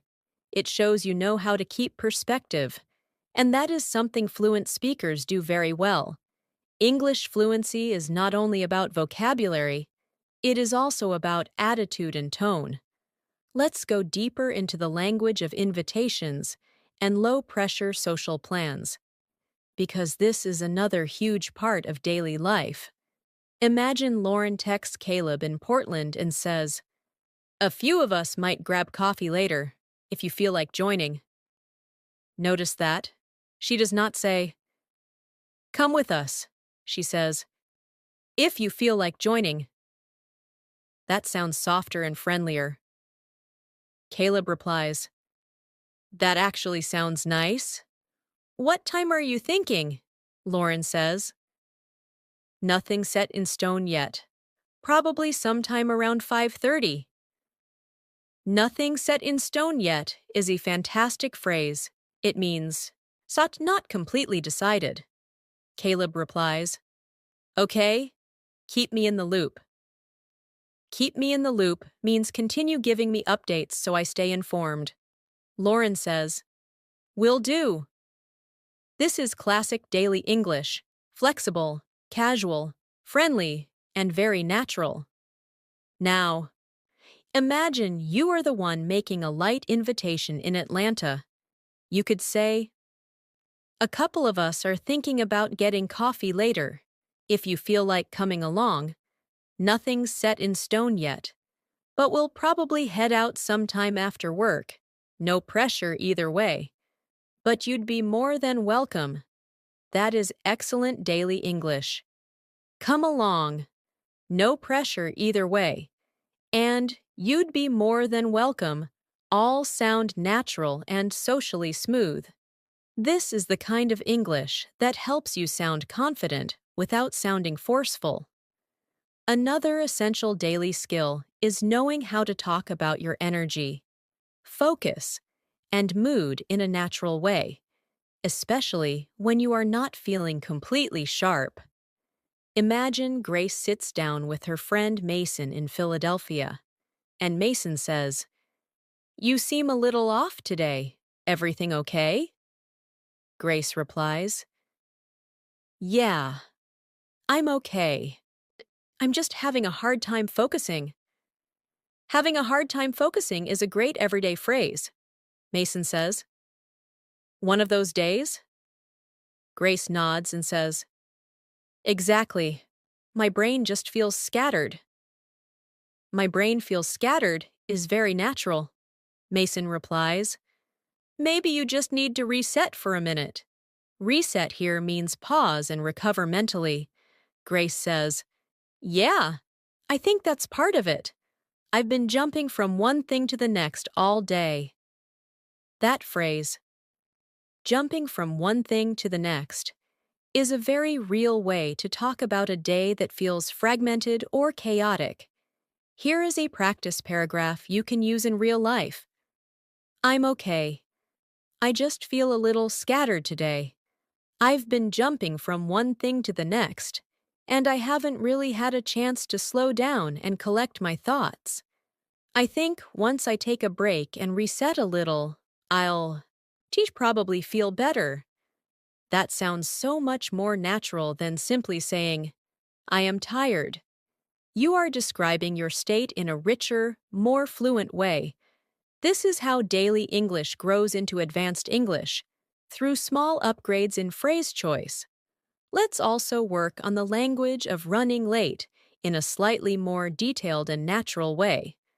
Many learners know how to say, "I will be late," but fluent speakers often explain the situation briefly and smoothly.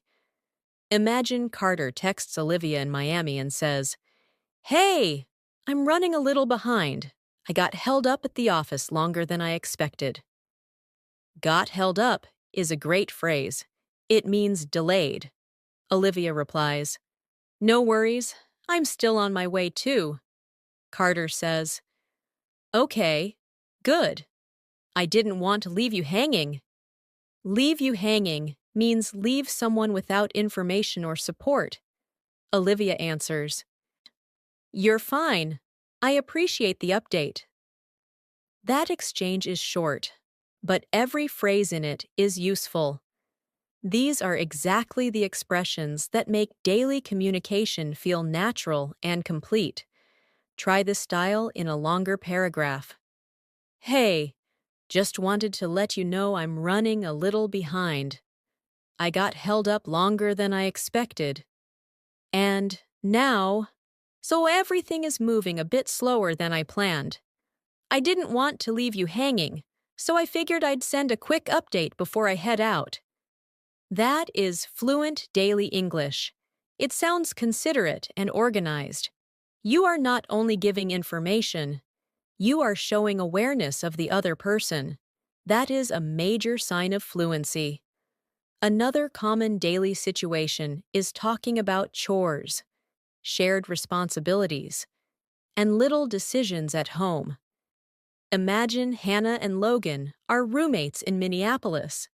Hannah says, "Did you take the trash out, or did it not happen yet?" Logan replies, "Not yet. I was about to do it before I sat down." Hannah says, "Okay, no rush. I just wanted to check because it's getting pretty full." Logan answers, "Yeah, I noticed.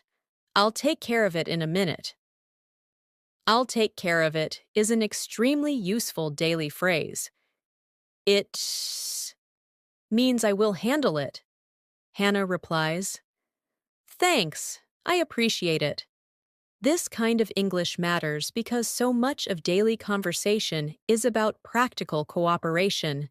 It is not dramatic, but it is real and frequent. Here is a practice paragraph in that style. "I was going to take care of that earlier, but it slipped my mind. I'll handle it in a little while, though, so you don't need to worry about it. I've just been bouncing between a few different things today." Bouncing between a few different things is another highly natural phrase. It describes shifting attention from task to task. That is how many people talk about busy, unfinished days. Let's move into the language of support and reassurance when someone feels uncertain about a decision. Imagine Blake tells Emma in Nashville, "I keep second-guessing whether I made the right call." Emma replies, "That's normal. It's easy to second-guess yourself when you care about the outcome." "Second-guess yourself" is an excellent phrase. Blake says, "Yeah, I just wish I knew how it was all going to play out." Emma responds, "I know, but you made the best decision you could with the information you had at the time." That line is powerful and deeply natural. It sounds supportive, thoughtful, and mature. Blake nods and says, "That's true. I guess I need to stop replaying it in my head." Replay it in my head means think about it repeatedly. Emma answers, "Exactly. At some point, you just have to let it be." Let it be is simple, but very effective daily English. Now, she practice a paragraph like that. It's understandable to second-guess yourself, especially when the decision mattered to you. But that doesn't automatically mean you made the wrong call. Sometimes you just have to trust that you did the best you could in the moment, and let the rest unfold from there. This is advanced daily English because it blends natural tone with emotional insight. This is how people really comfort one another in everyday conversation.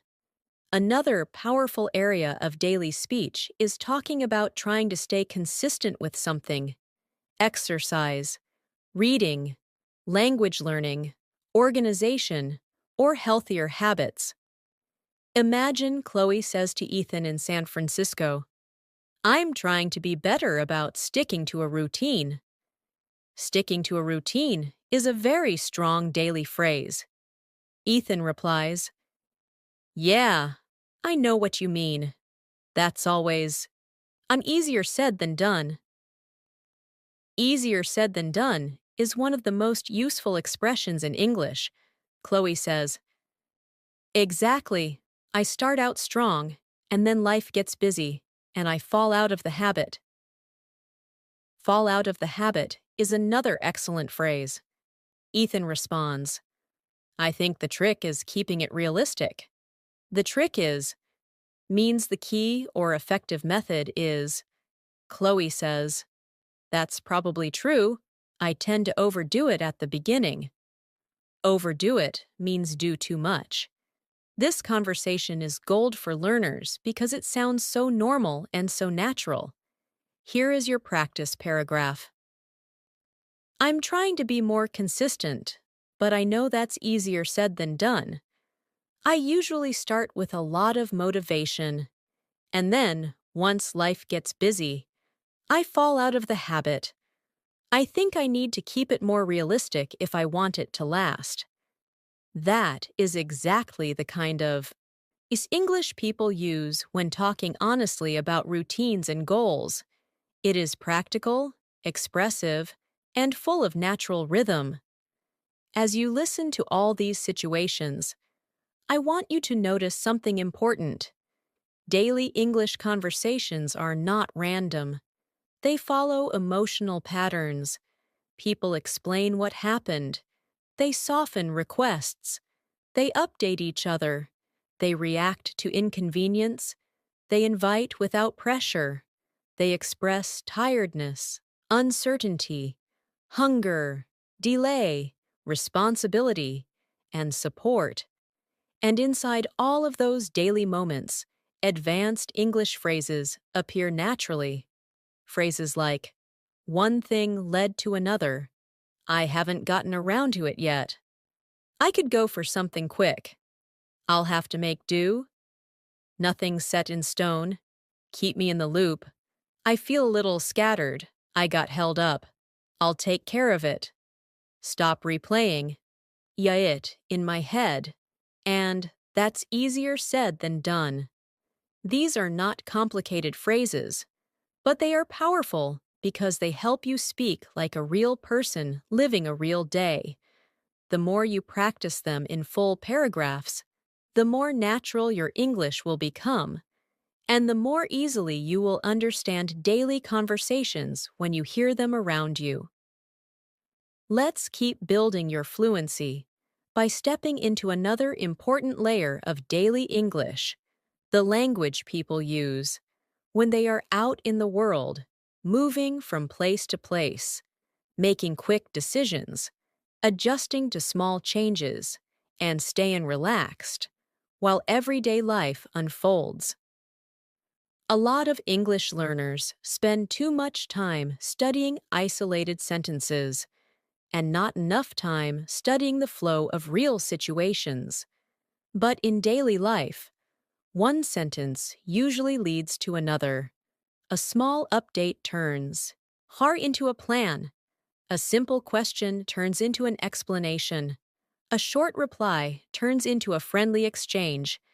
That is why we are practicing English this way, not as separate lines, but as connected, living conversation. Imagine this scene in New York City. Claire is trying to meet her friend Jason near a subway station, but the area is more crowded than she expected. She calls him and says, "Hey, I just got out of the station, but it's a little chaotic over here. I'm trying to figure out where exactly you are." That phrase, "It's a little chaotic over here," is very natural. Jason replies, "Yeah, it's usually busy around this time. I'm standing near the corner across from the pharmacy." Claire says, "Okay, I think I know where that is. Give me a second to get my bearings." "Get my bearings" is an excellent daily phrase. It means understand where you are and how things are arranged around you. Jason answers, "Take your time. I'm not going anywhere." Claire says, "All right. I see the pharmacy now. I'm heading that way." This is strong daily English. Night because it is calm, descriptive, and realistic. Now, practice a paragraph in that same style. Hey, I'm here, but I'm still trying to get my bearings. There are a lot more people around than I expected, so it took me a second to figure out where I came out. I think I see the building you mentioned, though, so I'm heading in that direction now. That sounds fluent, because the English follows the situation naturally. You are not only saying where you are explaining your experience in real time. That is exactly how daily conversations work. Another common daily situation is talking through transportation delays, route changes, or small travel decisions. Say, imagine Tyler is driving across Dallas when his friend Natalie texts to ask how far away he is. Tyler replies, I'm making my way over now, but I had to take a different route because traffic was backed up on the freeway. Making my way over is a very natural phrase. Traffic was backed up is extremely common. Natalie says, Got it. Is it adding a lot of time? Tyler answers, A little, but hopefully not too much. I'm moving again now, so I think I'm back on track. Back on track usually means returning to the expected course or progress. Natalie replies, Okay, sounds good. Just drive safe, Tyler says. Will do. That exchange feels simple, but it is packed with useful daily expressions that appear all the time in real life. Here is a longer practice paragraph. I'm on my way, but I had to change my route because traffic was more backed up than I thought it would be. I lost a little time getting around it, but I'm moving again now, so I think I'm back on track. I'll keep you posted if anything changes, but hopefully I should still be there pretty soon. That paragraph is excellent for fluency because it combines movement, explanation, and a social update in a very natural way. If you practice speaking like this, you will become much more comfortable in practical conversations. Let's move into another highly useful area of daily English: deciding what to do when plans are possible, but energy, weather, timing, or convenience all need to be considered. Real life is full of this kind of flexible thinking. Imagine Sophia and Caleb are texting in Boston on a Saturday afternoon. Sophia says, I kind of want to get out of the apartment for a while, but I'm not sure what I feel like doing. Caleb replies, Yeah, I know that feeling. Do you want to keep it simple and just take a walk somewhere? Sophia says, Maybe. I'd be up for that, as long as it doesn't start raining. Caleb answers, Fair enough. The weather looks okay for now, but we could always play it by ear. There is that phrase again. Play it by ear, Sophia replies. That might be the easiest thing. I just don't want to make some big plan and then lose steam halfway through. Lose steam is a fantastic daily phrase. It means lose energy, motivation, or momentum. Caleb says, Then let's keep it low-key. Low-key is another very common expression. It means relaxed, simple, not intense. Now, try a paragraph like this out loud. I'd be up for doing something, but I'm kind of leaning toward keeping it low-key. I don't really have the energy for anything complicated, and I don't want to make a big plan only to lose steam later. Maybe we can do something simple and just play it by ear, depending on how the afternoon goes. This is excellent daily English. It sounds thoughtful, natural, and very realistic. These are exactly the kinds of conversations people have with friends all the time. When another area that can make your English sound much more advanced is knowing how to describe things that feel slightly inconvenient, slightly disappointing, or slightly frustrating without sounding overly dramatic. Fluent speakers are often good at keeping the tone balanced. Imagine Logan walks into a store in Phoenix with his friend Ava, and they realize the place is much more crowded than usual.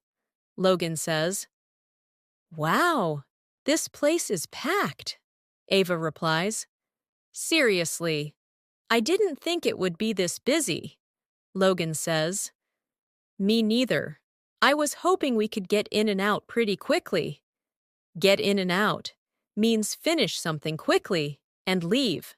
Son Ava answers, "Yeah, that may not happen." Logan says, "Well, we've already come this far, so we might as well stick with it."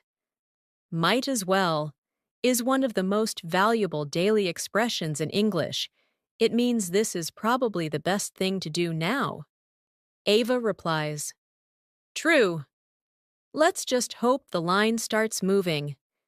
This is classic daily English, mild frustration, practical thinking, and natural adjustment. Practice that pattern in a paragraph. I was hoping this would be a quick stop, but it looks like that's probably not going to happen. It's more crowded than I expected, and the line doesn't seem to be moving very fast. Still, I'm already here, so I might as well stick with it and get it done. That sounds very natural. So you notice how smooth it feels. You are not using complicated grammar. You are using familiar ideas in a fluent, realistic way.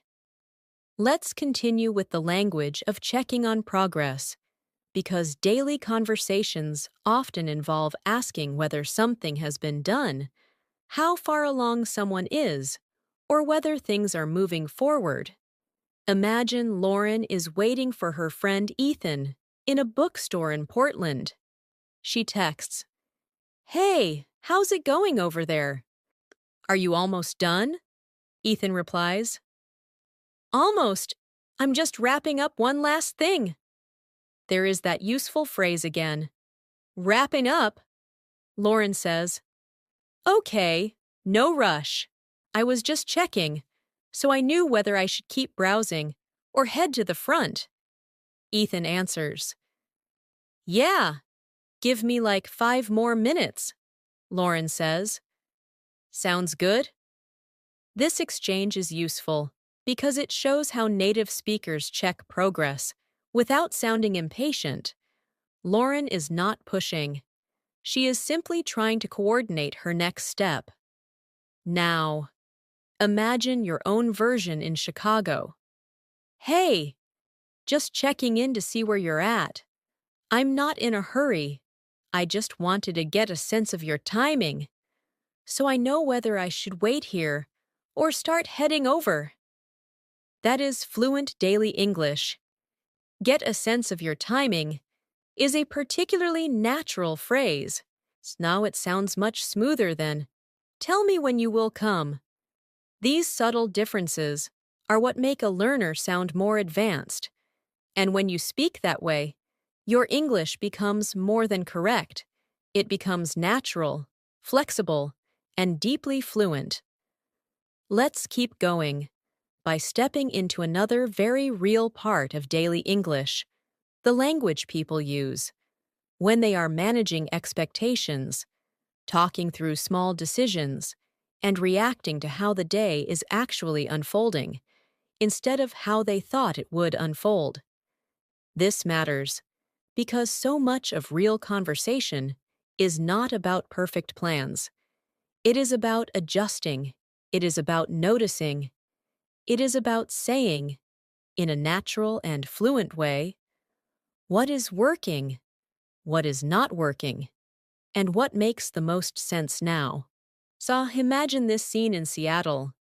Emily and Jacob plan to spend the afternoon visiting a few places around the city, but after the first stop, they realize they have less energy and less time, than they expected.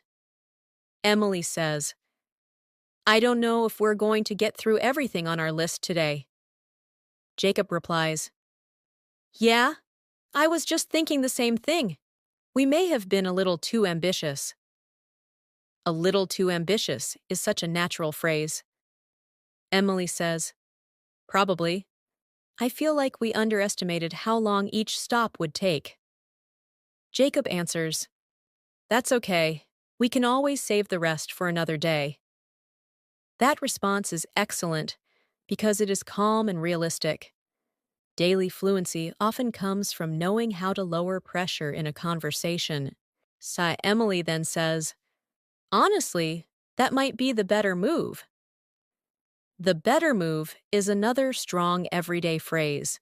It means the smarter decision right now. Now, imagine you are in a similar situation in Chicago and want to explain naturally that you cannot do everything you planned. You could say, I think we may have tried to squeeze too much into one afternoon. I'm not saying we can't still do some of it, but I don't know if it makes sense to rush through everything, just for the sake of checking it off the list. We could always call it here and pick it up another time. That is strong daily English. Squeeze too much into one afternoon, for the sake of call it here and pick it up another time. All sound natural and mature. This is how people actually speak when they need to shift a plan without sounding negative. See, another essential part of daily conversation is talking about mental energy and attention. When you want to be honest, without sounding dramatic. Imagine Claire meets her friend Noah in Boston after a long week, and Noah says, You seem kind of quiet today. Claire replies, Yeah, I think my brain is just a little fried. My brain is a little fried is a very common phrase. It means mentally tired. Noah says, One of those weeks? Claire nods and says, Pretty much. Nothing terrible, just a lot of little things adding up. That phrase, a lot of little things adding up, is very natural. Noah replies, That can wear you down fast. Claire says, Exactly, I'm fine. I just don't have much left in the tank today. Not much left in the tank is an excellent expression. It means not much energy remaining. So these are the kinds of phrases that make your English sound deeply natural because they reflect how people really describe their mental state. Practice this kind of paragraph out loud. I'm okay.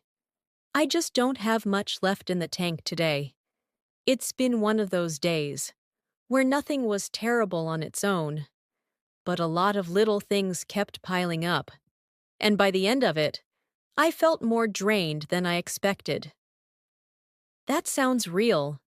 It sounds human. It sounds fluent. Notice how you are not using difficult grammar.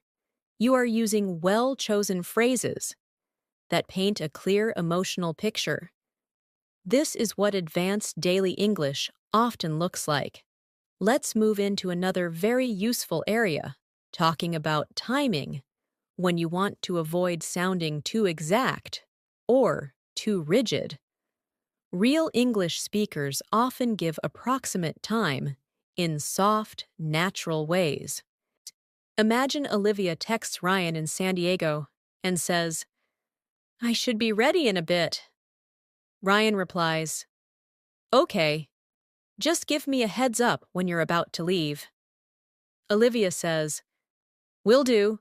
I just need a few more minutes to finish getting ready.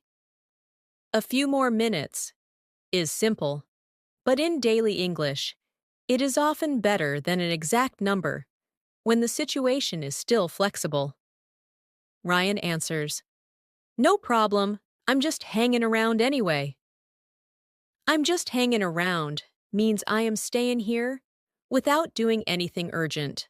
Later, Olivia writes, All right, I'm just about to head out. Just about to is another extremely common phrase. Then Ryan replies, Perfect! I'll start heading that way too. This is how daily life timing sounds in natural conversation: flexible, approximate, and socially smooth. Now, say let's expand that into a useful practice paragraph. I'm not quite ready yet, but I'm getting there. I just need a few more minutes to wrap a couple of things up, and then I should be good to go. I'll send you a quick heads up when I'm just about to head out.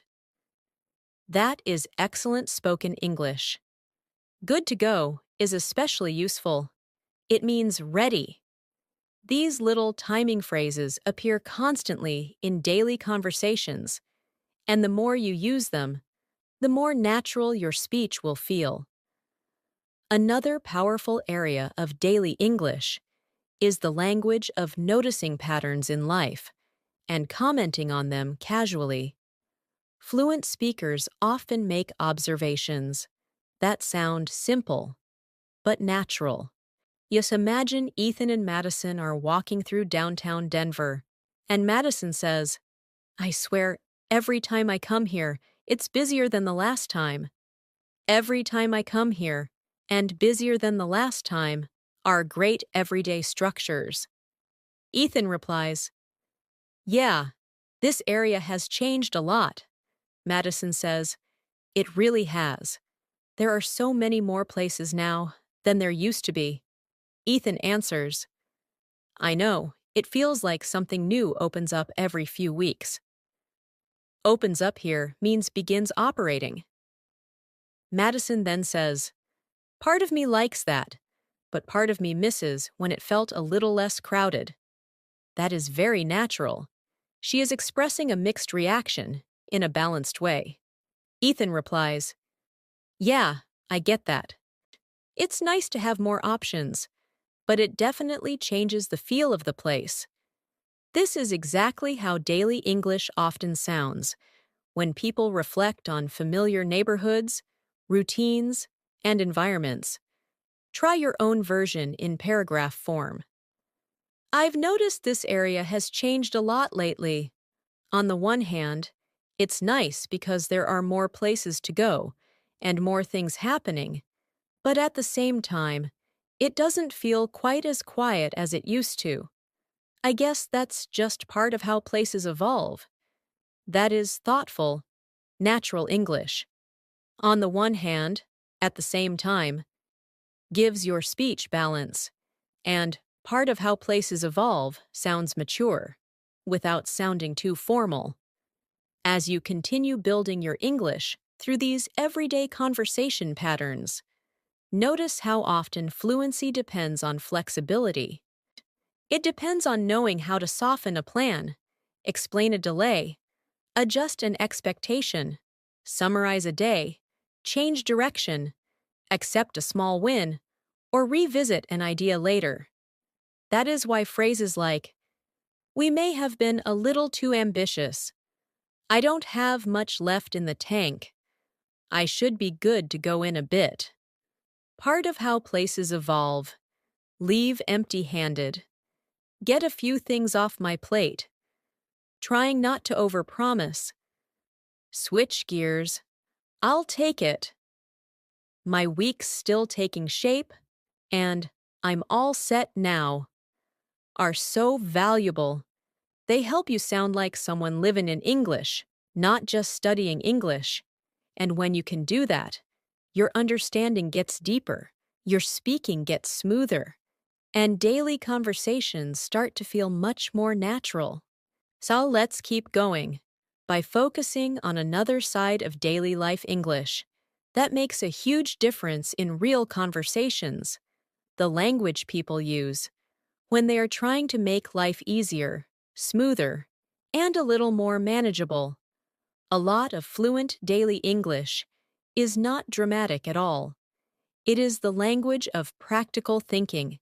It is the language of saying what still needs to happen, what can wait, what is worth doing now, and what should probably be left for later. Imagine this scene in Portland. Emma is talking with her friend Tyler after a long afternoon, and she says, "At this point, I'm just trying to get through the rest of the day without overcomplicating anything." That sentence sounds very natural. And Tyler replies, "Honestly, that's probably the right approach." Emma says, "I've learned that if I try to do too much, when I'm already tired, I end up making everything harder than it needs to be." Harder than it needs to be is an excellent daily phrase.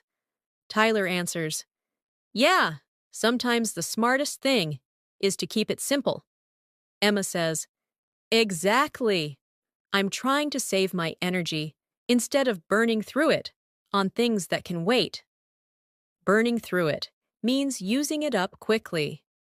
This is deeply useful daily English because people say things like this all the time when they are managing their time, effort, and attention. Now, imagine you are explaining something similar in Chicago after a busy day. So you could say, "I still have a couple of things I could do tonight, but honestly, I'm trying to be realistic about what's actually worth tackling right now. I'd rather take care of the essentials and leave the rest for tomorrow than push myself too far and end up feeling even more worn out."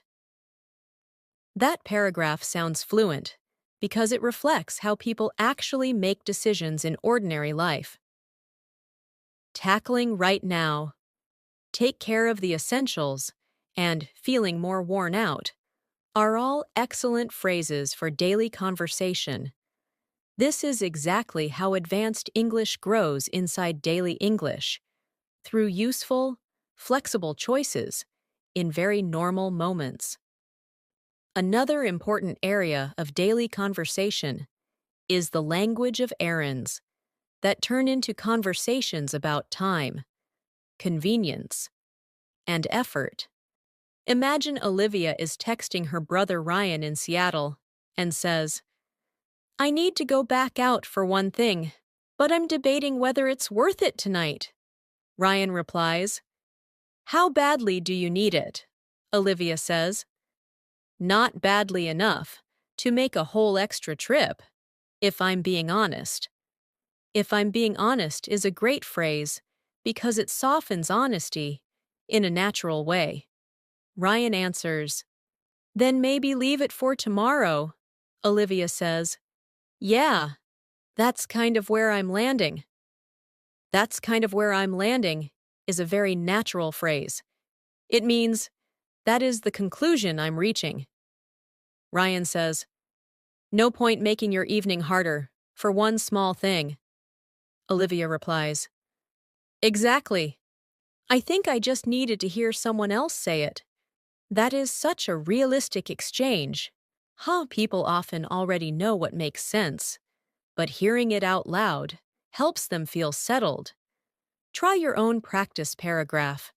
"I keep going back and forth on whether I should go out again and take care of one more thing, but the more I think about it, the less necessary it seems. It's not urgent, and I'd rather not make an extra trip if I don't really have to. I think it probably makes more sense to leave it for tomorrow and call it a night." That sounds smooth and natural. Going back and forth, make an extra trip, and call it a night are all excellent phrases that come up again and again in real English. Let's continue with the language of returns, exchanges, and small problems with purchases, because these situations happen constantly in daily life. Imagine Lauren walks into a store in Austin with a sweater she bought the week before. She says to the employee, "Hi, I was hoping to exchange this. If possible, I like it, but the size just doesn't work for me." That is very natural. The employee replies, "Sure. Do you have the receipt with you?" Lauren says, "Yeah, I have it right here." Then the employee asks, "Were you looking for the same style, in a different size?" Lauren answers, If you have it, yes. Otherwise, I may just take a look around. This is all highly practical daily English. Notice that Lauren does not say, "This is bad." She says, "The size just doesn't work for me." That sounds smoother and more natural. Later, if the employee says, "It looks like we're out of that size," Lauren might answer, "Okay, no problem." In that case, I may just go with something else. Go with something else is another excellent daily phrase. Here is a useful practice paragraph. Hi, I was hoping to exchange this, if that's still possible. I really like it overall, but once I tried it on again at home, I realized the fit just wasn't quite right. If you happen to have the same one in a different size, I'd love to take a look, but if not, I'm open to other options.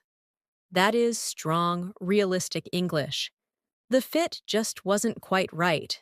And I'm open to other options are both very natural. These are exactly the phrases that help you navigate daily life in English without sounding stiff or overly direct. Another part of daily English that matters a lot is the language of weather and how it affects ordinary plans. Fluent speakers talk about weather constantly, not in a textbook way, but in a practical way that connects to daily decisions. Imagine Mason and Chloe are texting in Denver. Mason says, "I was thinking of heading out for a bit, but now I'm not so sure." Chloe replies, "Because of the weather?" Mason says, "Yeah, it looked fine earlier, but now it seems like it could turn any minute." Turn any minute means change quickly, especially weather. Chloe says, "I know what you mean. It's one of those days where it can't seem to make up its mind." That is such a natural phrase. Mason replies, "Exactly. I don't really want to get caught out in it." Get caught out in it is excellent daily English. Chloe says, "Fair enough. Maybe wait it out and see what happens." Wait it out means wait until the situation changes. This kind of conversation happens all the time, and the phrases in it are very useful. Practice that style in a paragraph. I was thinking about going out for a while, but now I'm second-guessing it because the weather seems like it could change at any moment. It looked clear not that long ago, but now it feels a lot less predictable, and I don't really feel like getting caught out in the middle of it if it suddenly starts coming down. That is fluent and natural. Starts coming down is also a great phrase for rain. This is how daily English sounds when people are making ordinary choices based on ordinary conditions. Let's move into the language of checking on someone after a long day, because those conversations are full of realistic, warm English. Do you imagine Abigail calls her friend Carter in Boston and says, "Hey, I just wanted to check in and see how the rest of your day went." Carter replies, "Honestly, it got a little better after we talked." Abigail says, "Good. I was hoping things would settle down for you." Carter answers, "They did, eventually. The first half of the day was rough, but it eased up later on." "It eased up later on" is a very useful phrase. Abigail says, "I'm glad to hear that."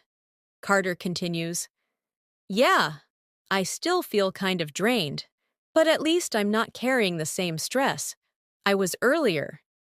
Carrying the same stress sounds very natural. Abigail replies, "That's something." This kind of conversation teaches you how to follow up with someone naturally, how to respond to emotional updates, and how to sound supportive without sounding formal. Shall I try a practice paragraph like that? "Hey, I was thinking about you, so I just wanted to check in and see how things ended up going. You sounded pretty stressed earlier, and I was hoping the day would ease up for you a little before it was over. That is beautiful daily English. How things ended up going and ease up for you both sound warm and natural, and the more your English starts sounding like life, the more natural, advanced, and confident it becomes. Let's bring everything together by moving into one more important layer of daily English. The language people use when they are trying to keep life flowing without creating extra stress for themselves or for the people around them. This is where fluency starts to feel especially natural, because real English is often about making transitions smoothly.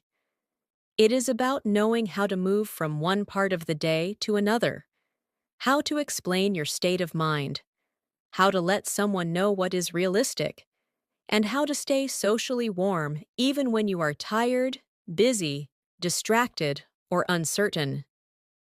Imagine this scene in Chicago. Emma is talking with her friend Olivia after a long afternoon, and Olivia says, "I feel like I've been in motion all day, and I'm only just now starting to slow down." That phrase, "in motion all day," is very natural. Emma replies, "Yeah, sometimes you don't realize how much you've been juggling until things finally quiet down." Juggling is a wonderful daily word here. It means handling many things at the same time. Olivia says, "Exactly. I think I've just been pushing through everything one thing at a time." Emma answers, "Well, at least now, you can finally come up for air." Come up for air is an excellent expression. It means finally have a chance to rest or recover after being overwhelmed. This is the kind of phrase that makes daily English sound truly alive. Now, imagine you are describing your own day in Philadelphia after everything starts calming down. You could say, "I didn't really stop moving for most of the day, and I think I was just focused on getting from one thing to the next. Now that things have finally quieted down a little, and I'm realizing how much I was actually juggling, I feel like I can finally come up for air and reset." That paragraph sounds natural because it reflects the real emotional movement of the day. You are not only reporting facts, you are describing the experience of living through them. That is a major part of advanced daily English, the ability to explain not just what happened, but how it felt as it unfolded. Another very useful part of daily conversation is the language of leaving something unfinished for the right reasons. Fluent speakers often explain that they are stopping not because they do not care, but because they want to do something properly later. Imagine Tyler says to his friend Chloe in Denver, "I started looking into it earlier, but I stopped halfway through because I could tell I wasn't really focused." Chloe replies, "Honestly, that was probably the right call." Tyler says, "Yeah, I didn't want to just go through the motions." Go through the motions is a fantastic daily expression. It means do something without real attention, feeling, or energy. Chloe says, "That never ends well." Tyler replies, "Exactly. I'd rather come back to it when I can actually give it my full attention." That is excellent natural English. It sounds thoughtful, mature, and realistic. This is exactly how fluent speakers explain pausing, postponing, or stepping back from something. Try a paragraph like that in your own voice. "I could have kept going with it tonight, but I could tell I was starting to lose focus, and I didn't want to just go through the motions for the sake of saying I did it. I'd rather come back to it tomorrow when I can give it my full attention and do a better job." That is a beautiful example of daily English becoming advanced English. For the sake of saying I did it is especially natural. It adds honesty and tone to the sentence in a way that many learners do not practice enough. Let's move into another daily situation that happens all the time: re-entering a conversation after being distracted or pulled away by something else. This matters because real life is full of interruptions.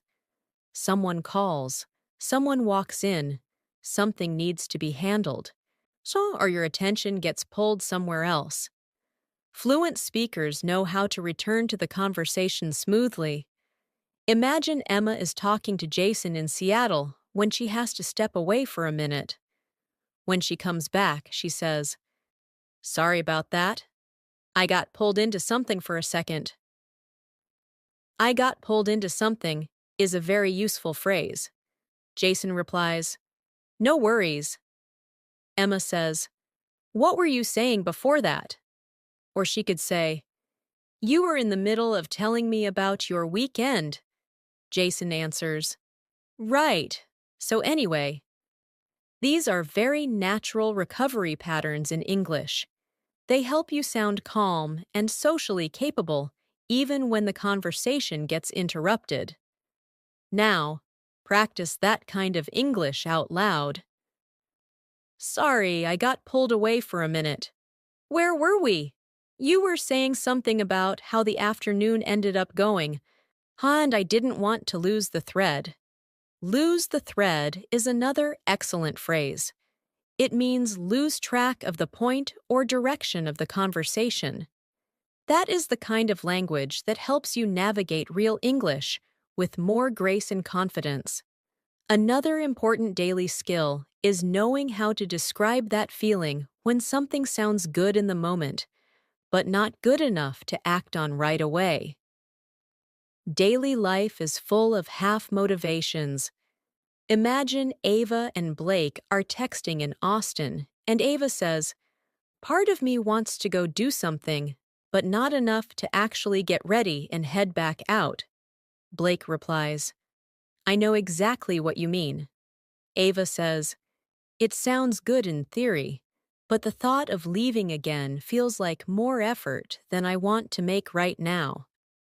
Blake answers, "Then that's probably all you need to know." That is so natural. Sounds good in theory and feels like more effort than I want to make right now are exactly the kinds of thoughts people express in daily English. Blake could also say, "There's a difference between liking the idea of something and actually being up for it."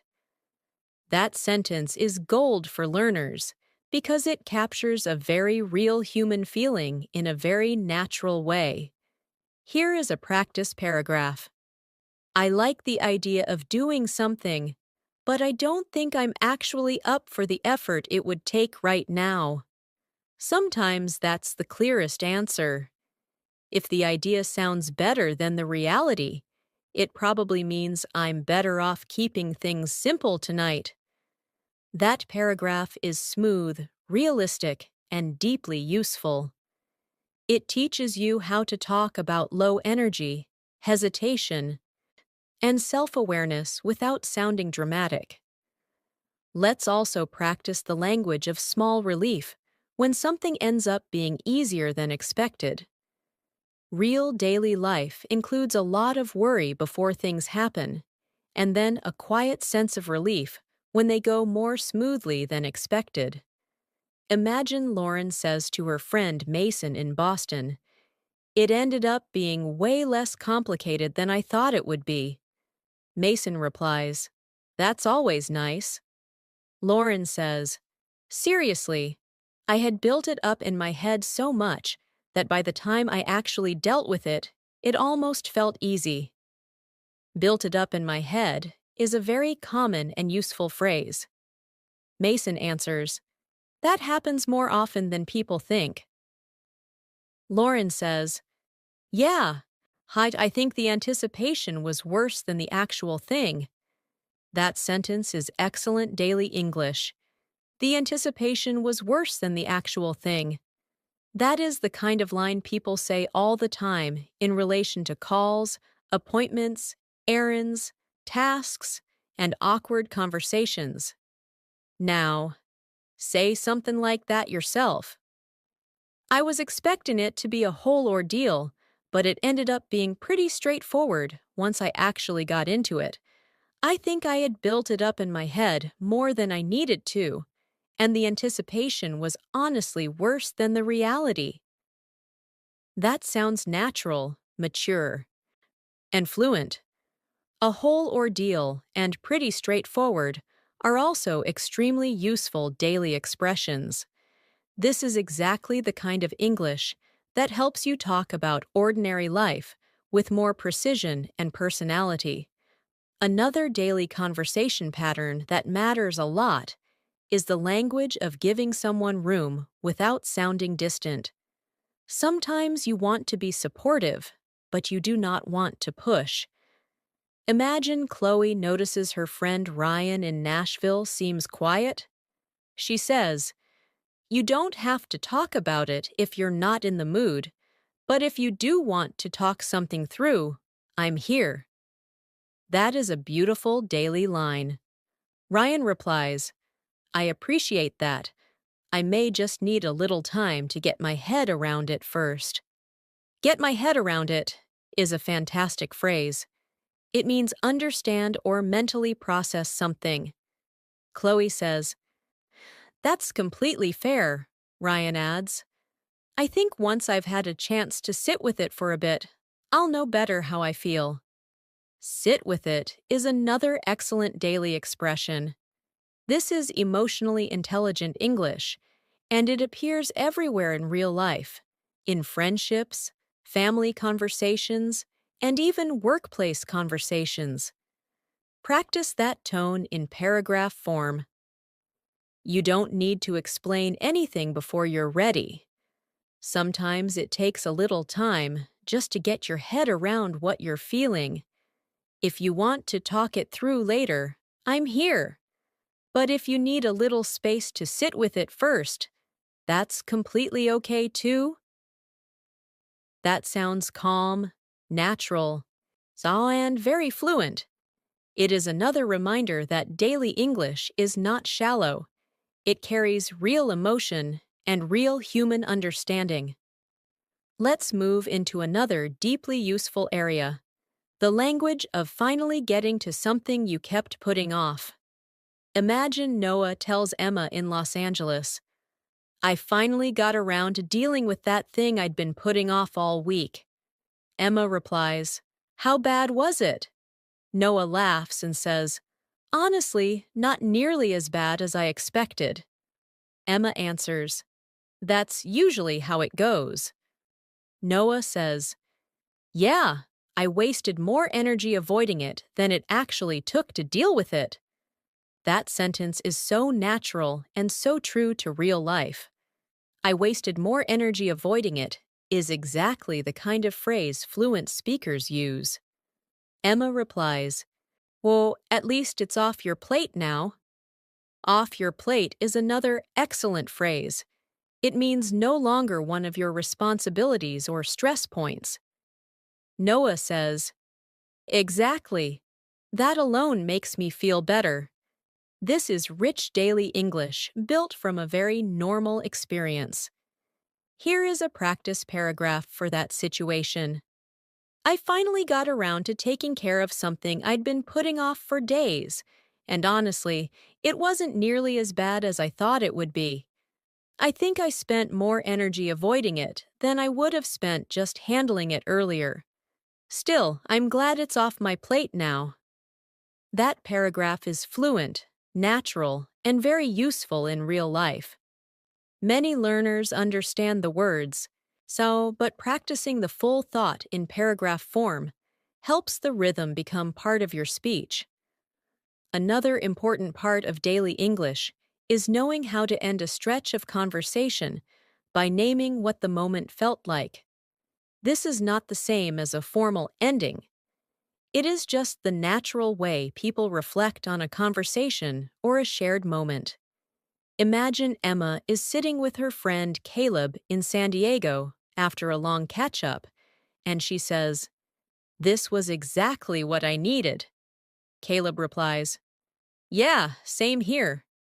Emma says, "I didn't realize how much I needed to slow down and just talk for a while." Caleb answers, "Sometimes that makes more of a difference than people realize." Emma says, "Definitely. It helped me clear my head." Clear my head is one of the best daily expressions you can learn. Caleb says, "I'm glad." This kind of language is powerful because it reflects appreciation, emotional clarity, and connection in a very natural way. Try this paragraph out loud. "I didn't realize how much I needed a moment like this until now." Sometimes just slowing down, talking things through, and not feeling rushed is enough to help me clear my head and feel more like myself again. That is fluent, calm, and realistic. You can use that kind of English after a conversation, a walk, a break, a coffee, or any simple moment that helps you reset. As you think about everything we have practiced in this full lesson, I want you to keep one clear idea in mind. Real fluency is built in daily life. It grows when you learn how to describe being overwhelmed, relieved, uncertain, thoughtful, distracted, supportive, realistic, and socially aware in ordinary situations. It grows when you stop trying to sound advanced in an artificial way and start learning the phrases people truly use. Phrases like come up for air, go through the motions, lose the thread, built it up in my head, get my head around it, sit with it, off my plate, clear my head, and feel more like myself again. These are advanced phrases, but they do not feel heavy. They feel human. They feel lived in. They feel like the natural language of real days, real conversations, and real people. And when your English starts sounding like that, your listening becomes sharper, your speaking becomes smoother, and your confidence begins to grow in a much deeper and more lasting way. Thank you so much for spending this time with me today. I'm really proud of you for staying here, listening carefully, and continuing to build your English step by step. Every time you practice real daily English like this, you are doing something meaningful for your fluency. You are training your ears to understand natural conversation, training your mind to recognize useful phrases faster, and training your voice to speak with more confidence and ease. Please remember, fluency does not grow in one perfect moment. It grows little by little, day by day, conversation by conversation. And if you keep showing up like this, your English will keep getting stronger. I hope today's lesson helped you feel more comfortable with daily life English conversations and gave you many useful phrases that you can start using in your own speaking right away. Keep listening, keep repeating, keep practicing out loud, and most importantly, keep trusting the process. Even if your progress feels slow sometimes, you are still moving forward, and that matters so much. If you enjoyed this lesson, make sure to subscribe to the channel and press the bell icon so you don't miss our next English learning video. Take good care of yourself, keep practicing, and I'll see you again very soon in the next lesson.